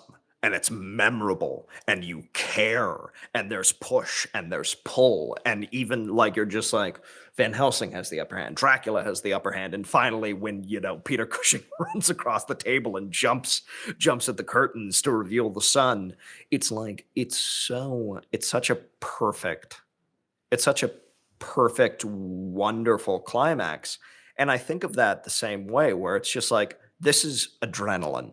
It is pure concentrated, where it's like, okay, we have probably about 2 minutes of pure chaos for the final scene when everyone opens up, when Emmett, Jennings, and Van Horn have Della Plata in his trap, where they all fire their Tommy guns and they're throwing grenades. It's probably about 2 or 3 minutes of Yeah. just chaos. And then we have a beat. It's like that's probably the longest full-on action sequence outside of the excellent car/horse chase earlier in the film, which probably goes on for about 4 minutes. Yeah, that's probably the longest action beat in the movie. But not a moment is wasted. They don't draw it out. There's no like long extended scenes of people reloading or like having conversations in the midst of it or trying to milk anything. It's just like go. Mhm. Just go. And all the rest of it is building these characters. All the rest of it is in service to the story they're trying to tell. This isn't an action movie that we have to put a story to so we can start shooting. This is a legitimate story that just so happens to involve violent men. And because you have violent men in the story, they're going to choose violence eventually. Yeah, that is the difference maker. Is that it's a story first, and the action is a necessary component of the story, as opposed to your typical direct-to-video action film, which it's like, we got Scott Adkins. It's like, well, better have him kick some people. It's like, do we have a finished script? Fuck no. It's like, what are you talking about? Get that man to Romania, have him kick some of the locals, bring a camera, make sure we have a camera, and we'll get a movie out of it. We'll make prisoners of war. It doesn't matter. We can just what are we going to try and say something profound? Forget it. No, that's not why we're here. That's not why anyone's here. Yeah. Well, and the thing is that it's like I think there's something so wonderful about the idea of, so this is this aspect of faith where faith is so important to this community and they need it and it has been deprived to them. And this is something that shows how necessary this is, especially in a time of chaos. If you want to watch the movie and you want to drink it in and see all of these pieces, you can. Or you can see it as good versus evil, straight up, easy day. And guess what? At the surface, it is that. And you just have an entire scaffolding that says, and this is what holds up that premise. Welcome to a good old-fashioned, fun, whiz-bang Western that is a good versus evil story where this priest fights Dracula, on Altar's orders. But here, if you wanna look down, here's all of the things that make that work. Because it's not just because we told you so, it's because we show you each and every brick of what makes these good men, what makes these bad men, how they affect the world around them, how their methods affect things. It is much like Ralph Nelson's entire career. It is the work of a journeyman. It is the work of a quality craftsman who doesn't call attention to himself, but just makes a damn good product. Yeah, it's the kind of filmmaking and storytelling that I think everybody would like to say that that's what they're setting out to do. I don't think many people actually get there, but just the layers to the level of engagement to it just shows the level of craftsmanship that went into it. It's like if you just want to check your brain at the door and take it in on a purely surface level, you will get entertainment for sure. But the fact that we have been able to get this much material out of dissecting the thing just shows that like the person putting the thing together was aware of all the things that we're talking about. But as Levi had said, none of it's calling attention to itself. It's just like I'll just leave this here. People will derive meaning from it if they care to. Wrath of God is a strange because Wrath of God is PG, and it is like a harder-ish PG. Like, Oh yeah. it is a hard PG. Mhm. Like, there's nothing so egregious that you'd be like, "Oh yeah, this is an R-rated flick," but it is like it's tough. This is the type of old school four-quadrant filmmaking where it's like your dad could enjoy this, your mom could enjoy it, you and your film loving self can enjoy it. Like everyone can enjoy it on a different level. And it's like, and you could bring as much as you bring to the table. You get as much as you bring to the table out of it. If you just want a fun Western, there it is. If you want something that's a little deeper, it'll give it to you. It's a rare type of movie. It is a rare type of film, and I think that's one of the reasons why it's such a shame that it's been effectively buried by Warner Brothers all these years. Yeah, you had mentioned at the top that there's like a division in the rights to the old catalog of MGM, and you say Warner Brothers owns a lot of the older catalogs. I think what you had said Pre-1986. pre 1986, and then MGM currently does exist under Amazon. They're Mhm. currently producing films under that banner. I wonder if there's some sort of dispute between those two facets of MGM. Maybe it's there is such a and it's such a shame. It's such a shame that it's like I have to kind of look at the camera. Guys, piracy is wrong. Don't pirate things. But also please go to archive.org and watch this movie. Go and watch this movie. If you look up Wrath of God 1972 on archive.org, you can find it because you won't be able to find it anywhere else. It's Yeah, like, if you find a guire, you've gone too far. Back it up. It's well, well, and so here's the thing. Here's the crazy thing. I loved this movie so much upon seeing it. I bought a film copy. oh, This holy shit! this is my 16 millimeter film copy. I bought it from Australia. I bought this copy three separate times because it kept getting rejected because our governments are fighting right now. Um, Shit. our governments are fighting, and Australia was like, "Fine, we aren't shipping anything to you." Oh my god. Um, so I had to buy this movie and be refunded and buy it again three separate times. And I was like, dog, I really want this. Can you hold it for me? And he's like, Shut yeah, up and yeah. take my money. I'm like, I want this movie. So it's like here, here it is. Like, here's the movie. If I move my head, there's one of my 16 millimeter projectors. Ow. So I was able to review the footage Yeah. for this review and take notes from this film copy. Here's the thing, though, Hmm. and this emphasizes even more why Warner Brothers needs to make a proper release. This is a TV cut that I have Oh no. because 16 millimeter was typically used for television preservation, 35 was used for theatrical. So there's pieces missing of it. There's some of the longer suspense beats are cut down. As a matter of fact, Jennings' death is cut completely. Whoa. Um, Yikes. so it's like there's bits and pieces missing, even on a film copy. Mm. So it's like, so even though that I'm happy that this resides in my collection, even then, I still don't technically own the whole movie.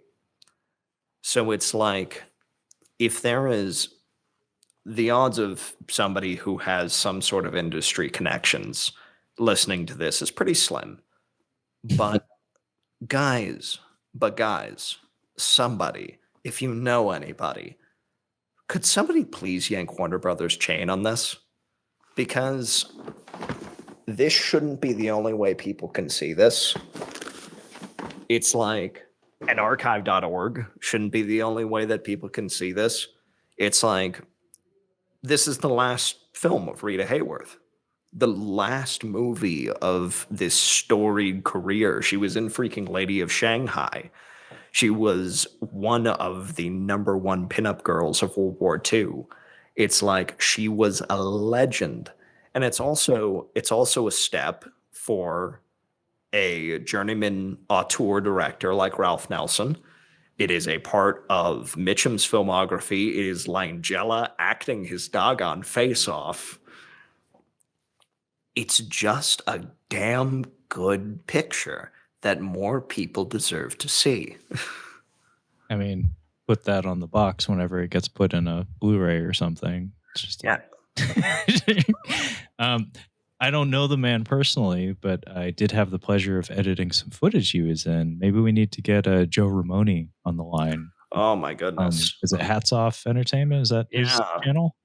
Yeah. He seems to have a connection with Kino, and this seems like, I know they maybe can't get the rights, but this seems like a perfect Kino pick.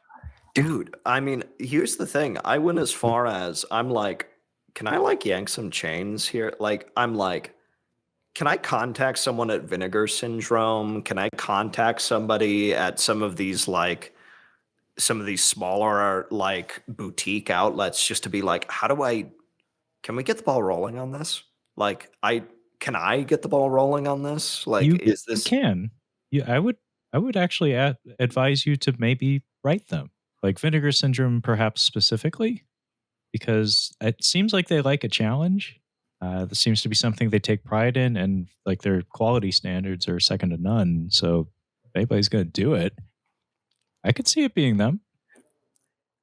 because the thing is, and this is sort of this is one of those things that it's a double-edged sword. Hmm.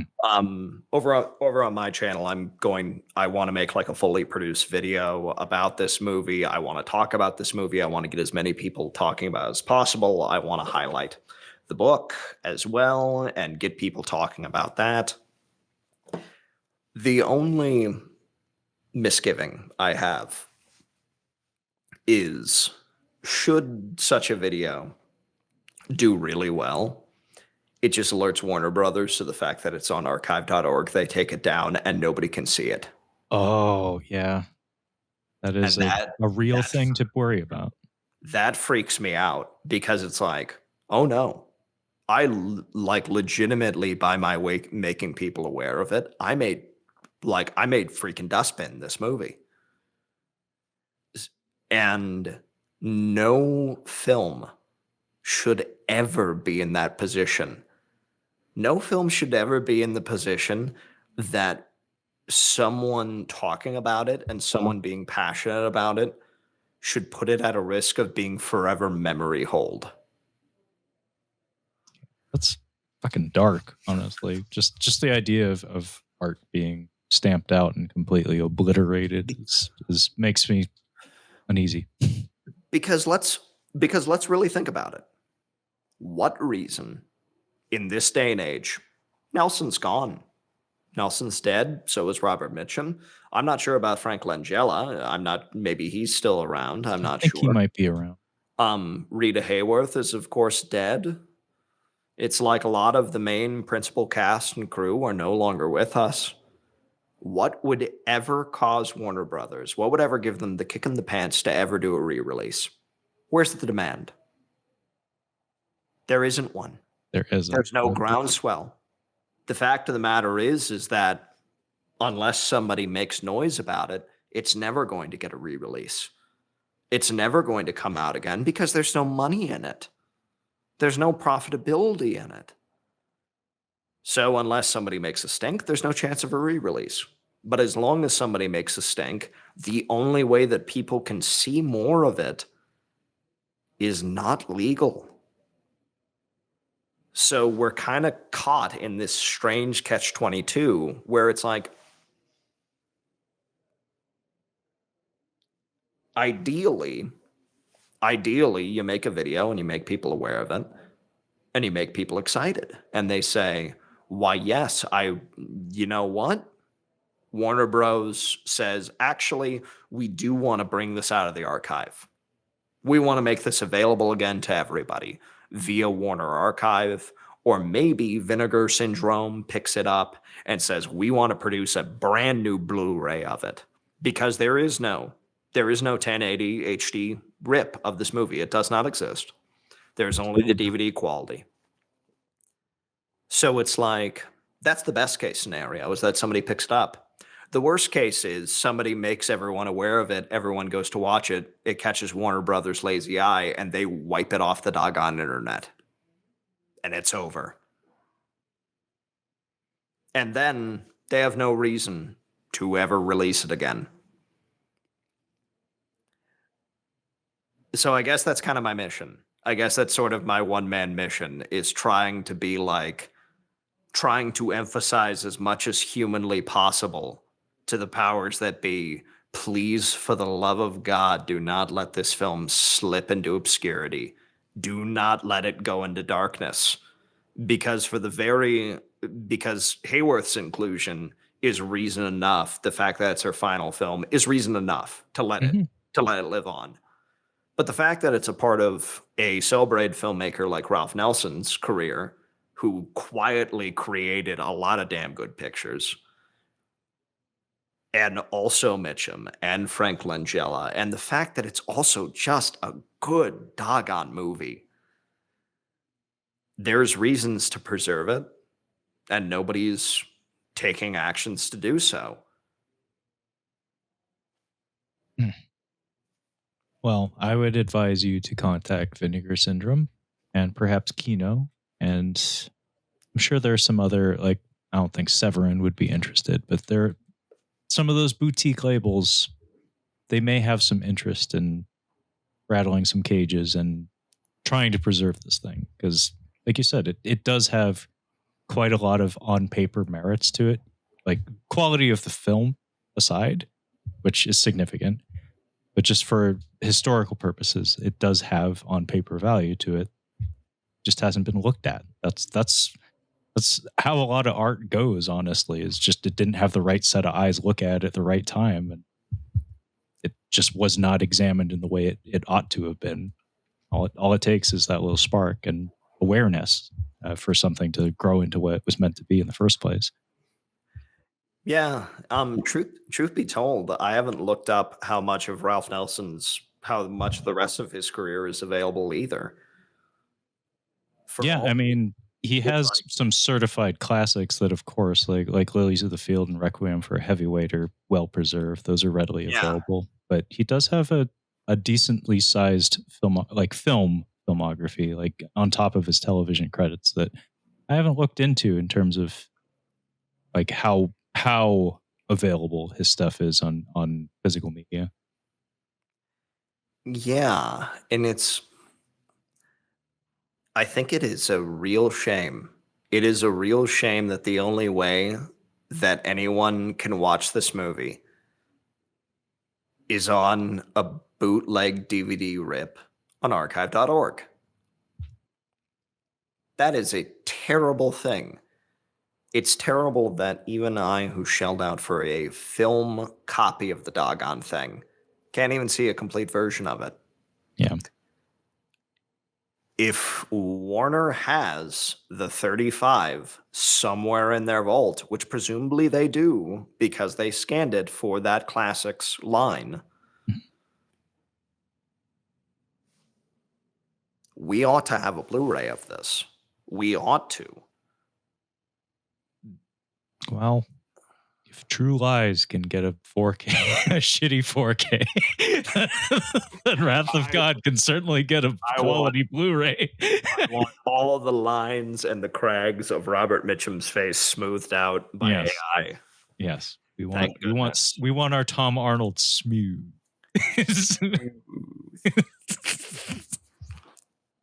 That's what we really need. Yeah, we need Robert Mitchum smooth. Smooth. We need to make it look like an oil painting anytime anybody moves or something. But yeah, did you have any other points you wanted to make or any details you wanted to expand on for this one, Levi? Let me just look over my notes.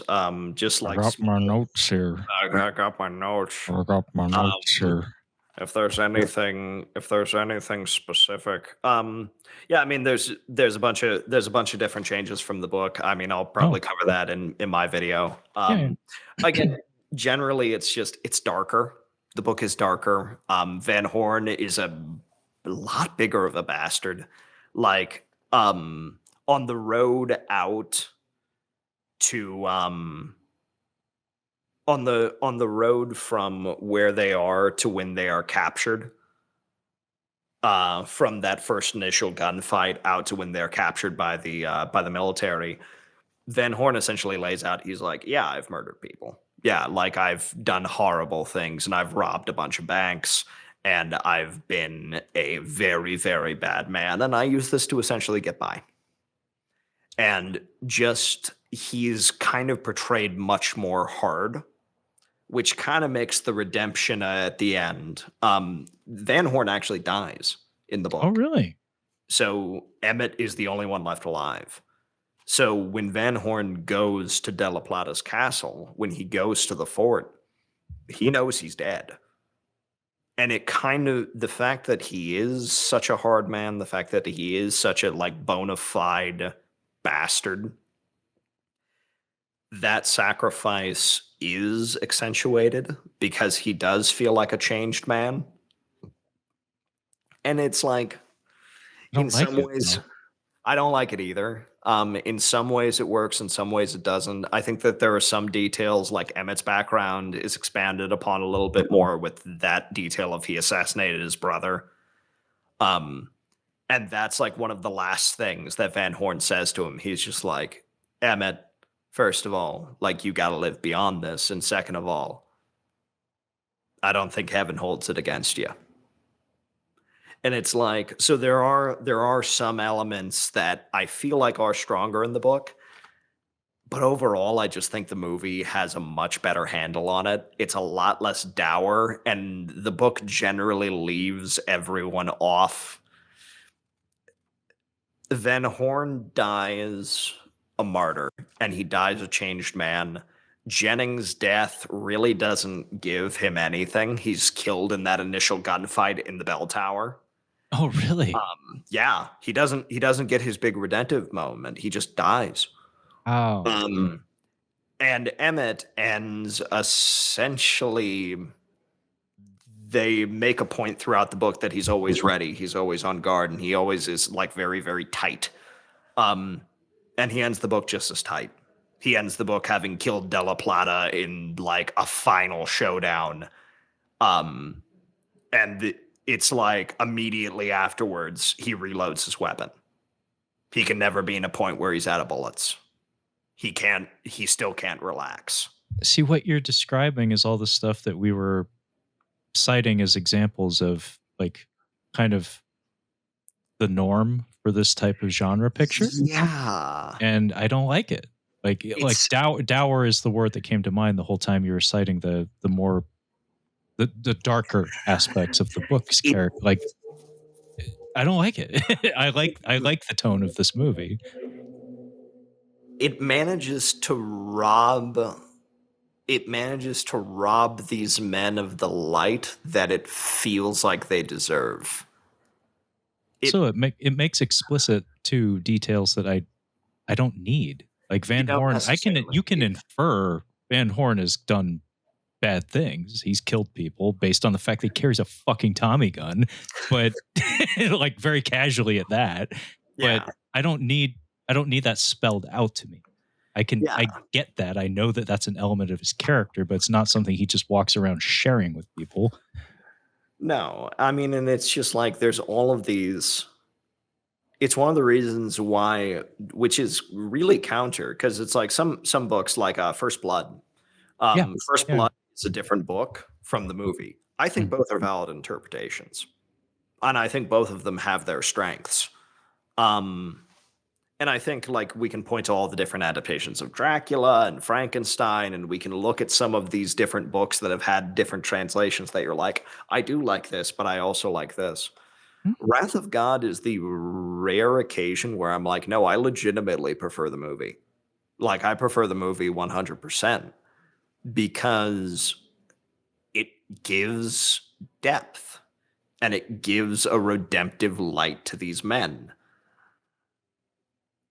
It I don't know. It just has a little bit more oomph Mhm. because it pulls its punches in a strange way. Yeah, it's hard to put my finger on exactly why, but it's more cohesive the way it is. And I also would love to point out that I love when that happens. Like I'm one of those people that loves adaptations and iterations of the same story. I never get tired of re-examining something because you often do find that through that iterative process, there are differences that occur. It's not like a Psycho remake where we're trying to do a shot for shot thing or whatever. Like there are always differences, even in that case where you're attempting to shoot something shot for shot. And a lot of times you do peel back certain layers and you do find a stronger casing for the thing. Is like there's so many stories where it's not the first example of it that actually is my favorite. Like a lot of times it takes a couple of swings to really make it sing. And in this case, yeah, everything that you're saying about the book, it's like that sounds like an enjoyable, straight down the middle men on a mission story that I can ingest countless examples of from this era. But it's not this movie, and this movie has a unique flavor to it that I think makes it distinct and also makes it so much more palatable. Yeah, and it's like there's a lot of little changes like that where it's like in the book Della Plata's father and his sister are still alive. Oh, really? Where his mother is dead. But so we get that female aspect. We get the female tenderness from his mother, but still having the authority like his father by combining these two characters and making them into something more palatable. Um, the Efficient sis- too. it's like, yeah, and that's the thing. It's every change that is made for the movie which feels so rare because every time people are just like, well, you see, the movie has a happy ending, but the book has a more dour ending that actually says more and has more pathos. And it's like that with literally everything, and every single person will say that about literally almost every adaptation, Yeah. um, because that seems to almost consistently be the case. Wrath of God is a rare example where every change seems to elevate the material and make it leaner, meaner, and more efficient. Well, you have a 2-hour canvas. It's not a book. You have to be very judicious in what you devote your time and every every word in your script to. Where the book, this is just a theory, but I like the art of writing is a combative process, I've found. And I wouldn't be surprised if, some novelists get to the end of a thing and they just want to punch it in the fucking mouth. It's like no happy ending for these people. I've spent how many years banging out phrases for all of these people. I just want to be Yeah. done with these fuckers. Yeah, like it's very it's kind of a tough thing because you want, especially for me having seen the movie first, I'm like, man, I liked this so much better. I like this so much better when everyone gets an arc.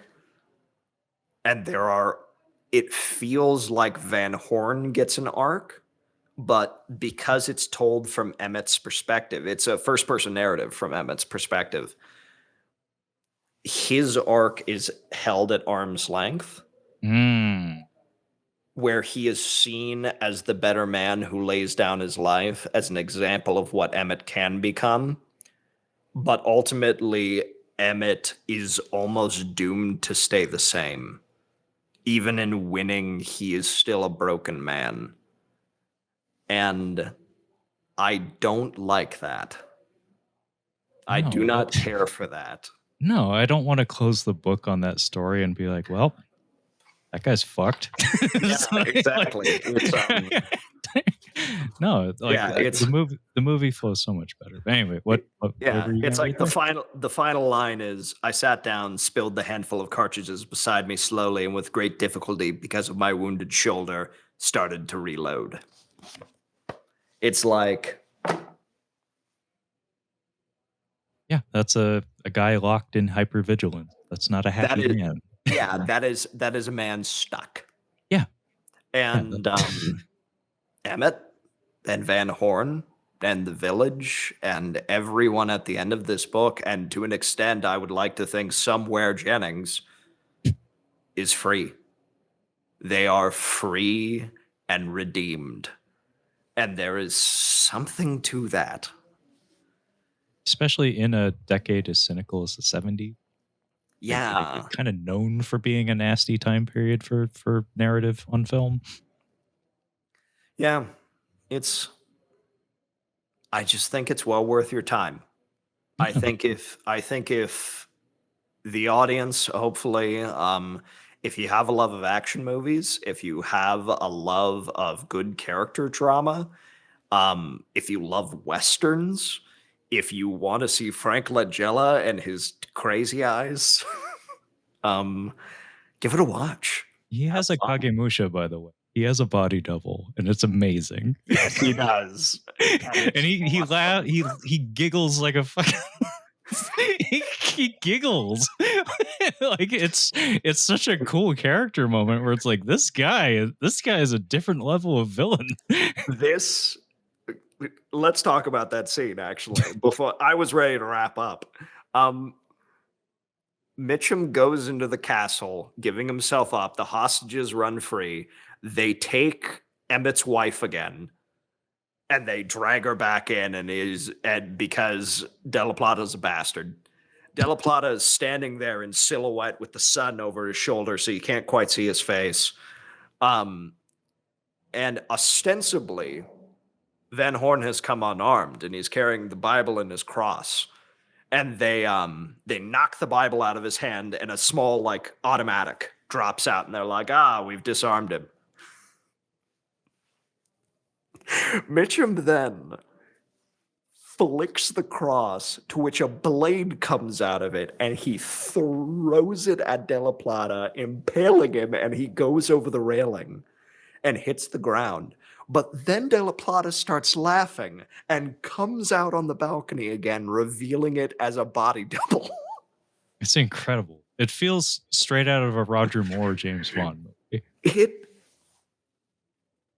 the whole sequence is just bananas Well, because it's like, I'm sorry, I just need to jump in. What's doubly cool about it is what we've been talking about with the lack of this dour atmosphere that tends to permeate a lot of these movies is it's almost a subversion of those kinds of movies because something that is common among those kinds of movies is that nihilistic flair where it's like that's the action climax. He just threw a knife in him and then the monster's dead.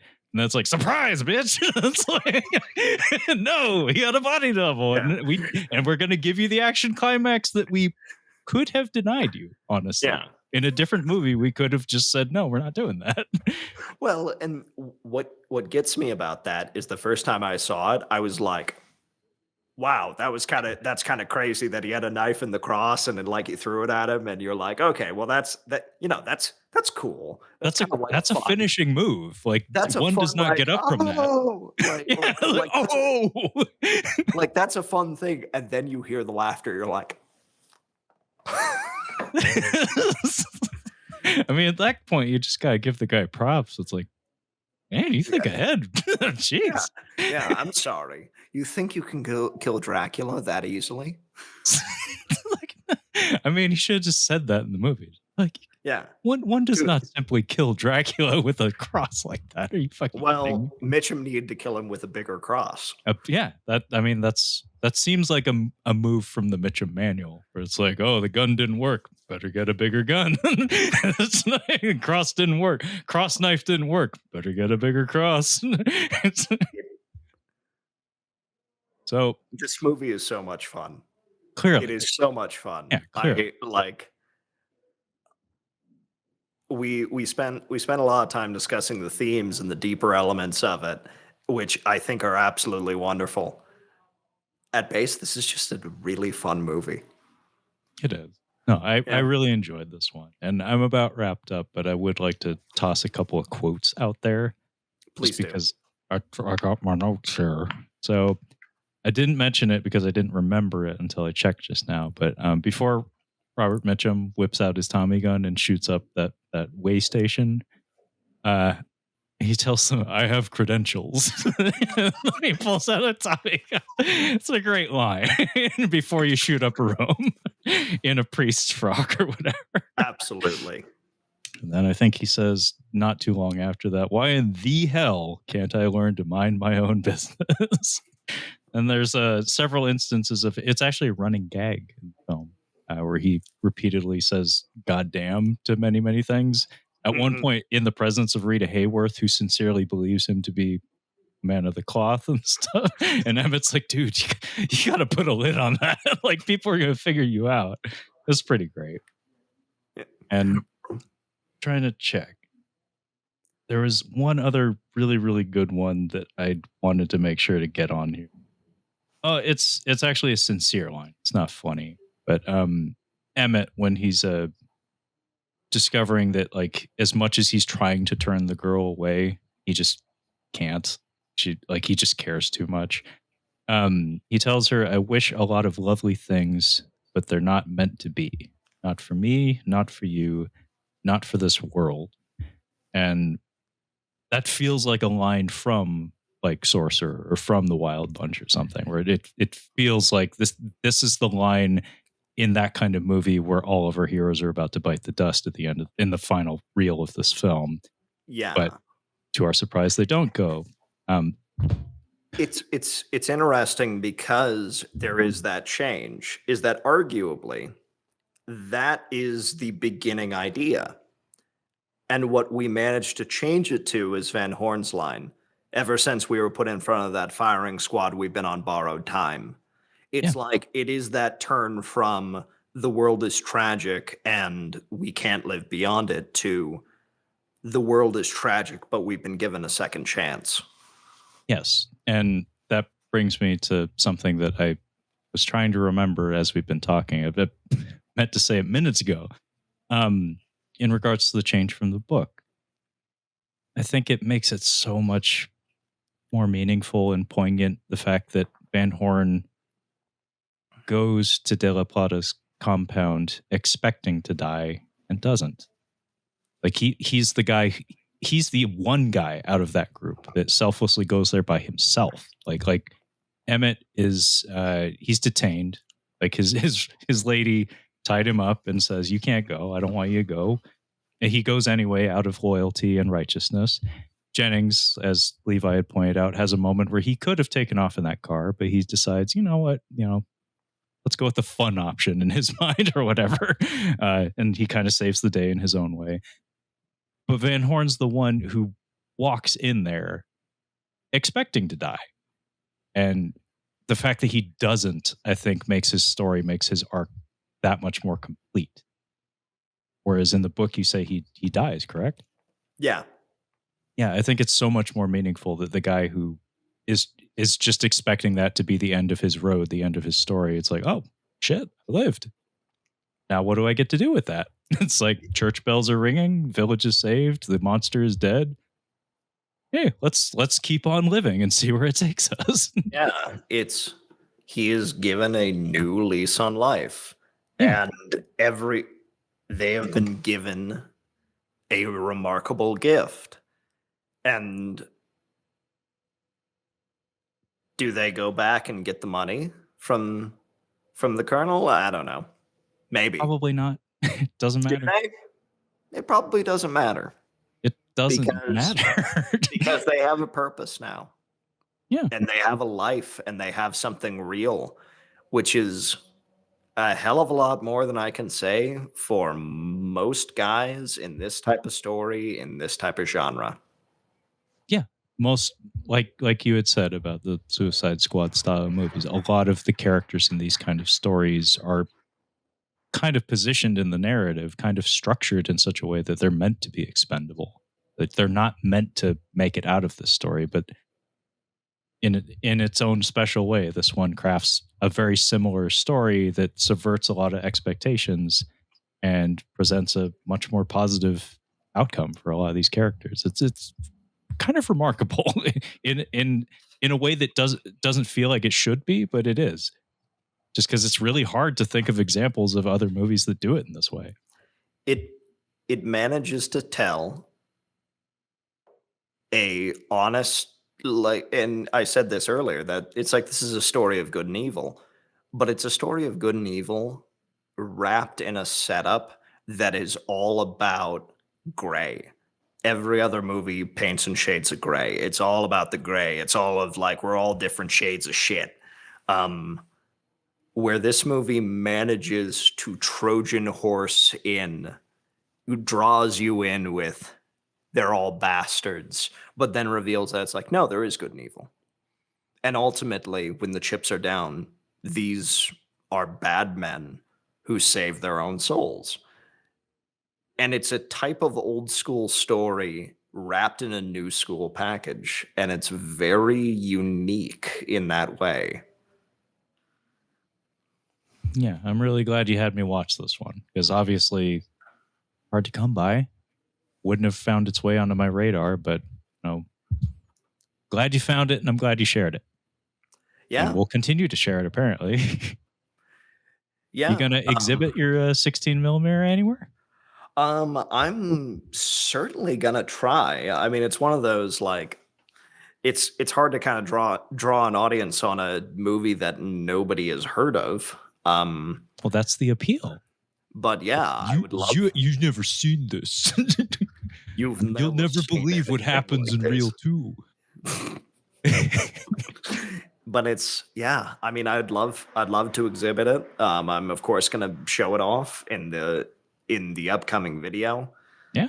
And yeah, I think that there's a lot to love here.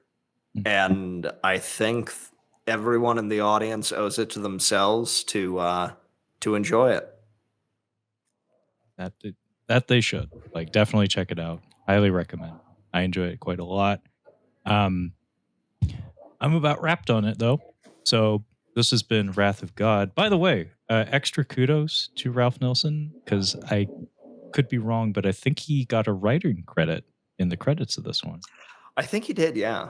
I think I saw that in the opening credits. I could be wrong on that. Written for the screen and directed by. Yeah, that all praise to Ralph Nilsson because clearly very talented director, but the fact that he apparently read the book or ingested the source material in some fashion and decided like, that could be better. It's like not in that arrogant sort of way, but just like I know what to do with this. I think I know what I want to do with it, and I think what he did with it sounds considerably better than the source material. Um, that's that's pretty fucking cool. But yeah, this was Wrath of God from 1972, and this has been Levi, your captain speaking. Before we sign off, hey Levi, you want to let everybody know where they can find you and what you're up to with your channel and stuff? Yeah, I'm over on YouTube at Your Captain Speaking. Find me there. I talk about books. Hopefully you enjoy them. If you're watching Trevor, I mean, I talk a lot about different action beats and everything else. The most the most recent video as of this recording is James Rolfe's Gnome Cave, uh, which I gave Radical departure. which I is a radical departure from my usual stuff, but I gave the very, very best, honest, fair review I could. Um, yeah, it's if you have any interest in that, feel free. But I also talk about Bond and Conan, and Elric was one that did well recently. My favorite video I've done personally is about Zorro. Um, yeah, I cover all of these characters you've probably heard of, but you never realize were so easy to read. Yeah, you're doing important work because it's a wonderful thing cracking open a book and taking in a story composed in that fashion. Because like watching a movie is a very very different experience. They're both very separate art forms, both very valid, but I feel like not enough people are cracking open. So I'm glad somebody's out there promoting these things and pushing people towards some really good fun stuff. By the way, did the people come out for Jamesy? They did at least somewhat come out for Jamesy. They The did. people come out for Jamesy. Oh, everyone comes out for Jamesy. I'm glad that seems to have been a running that seems to have been a running phrase now. I taught that one to my fiance because she doesn't know anything about Jamesy, but I did explain to her. So there's this thing. There's this guy on the internet. His name's James Rolfe, and the people come out for Jamesy. They come out for him. They come out for him. So I can say that to her, and she has no conception of who that man is. Oh, she did see him live. We did arrive at the Portland Retro Game Expo last year, just in time to catch a couple of Rex Viper songs. So she has seen him. And I do have candid photos of one Justin Silverman sitting alone at a booth, dicking around on his phone. He looks like fucking Professor X. Like the booth he's in is like a motorized vehicle or something. I've actually met Justin Silverman. He drunkenly told my friend, was like trying to compare like numbers and art and stuff. He was really he was drunk at a VHS meetup. I sold him tapes. Was he wearing his clown outfit from Spawn? I wish. I desperately wish. I work from the assumption that belongs to him. That's not wardrobe. That's not a prop. That he just has that. That's just what he wears. Yeah, not the face paint and the wig and stuff, not the skull cap and stuff, but like the jacket and stuff. I hope so. I choose to believe it's the case. It's your truth. It's my truth. Anyway, I don't really have a closing spiel, but I'll just say this has been Catching Up on Cinema. I'm Trevor. That is Levi, your captain speaking. And thanks for joining me, Levi. And thanks for joining me, anybody out there who's listening to this or watching this. And we'll catch you next time.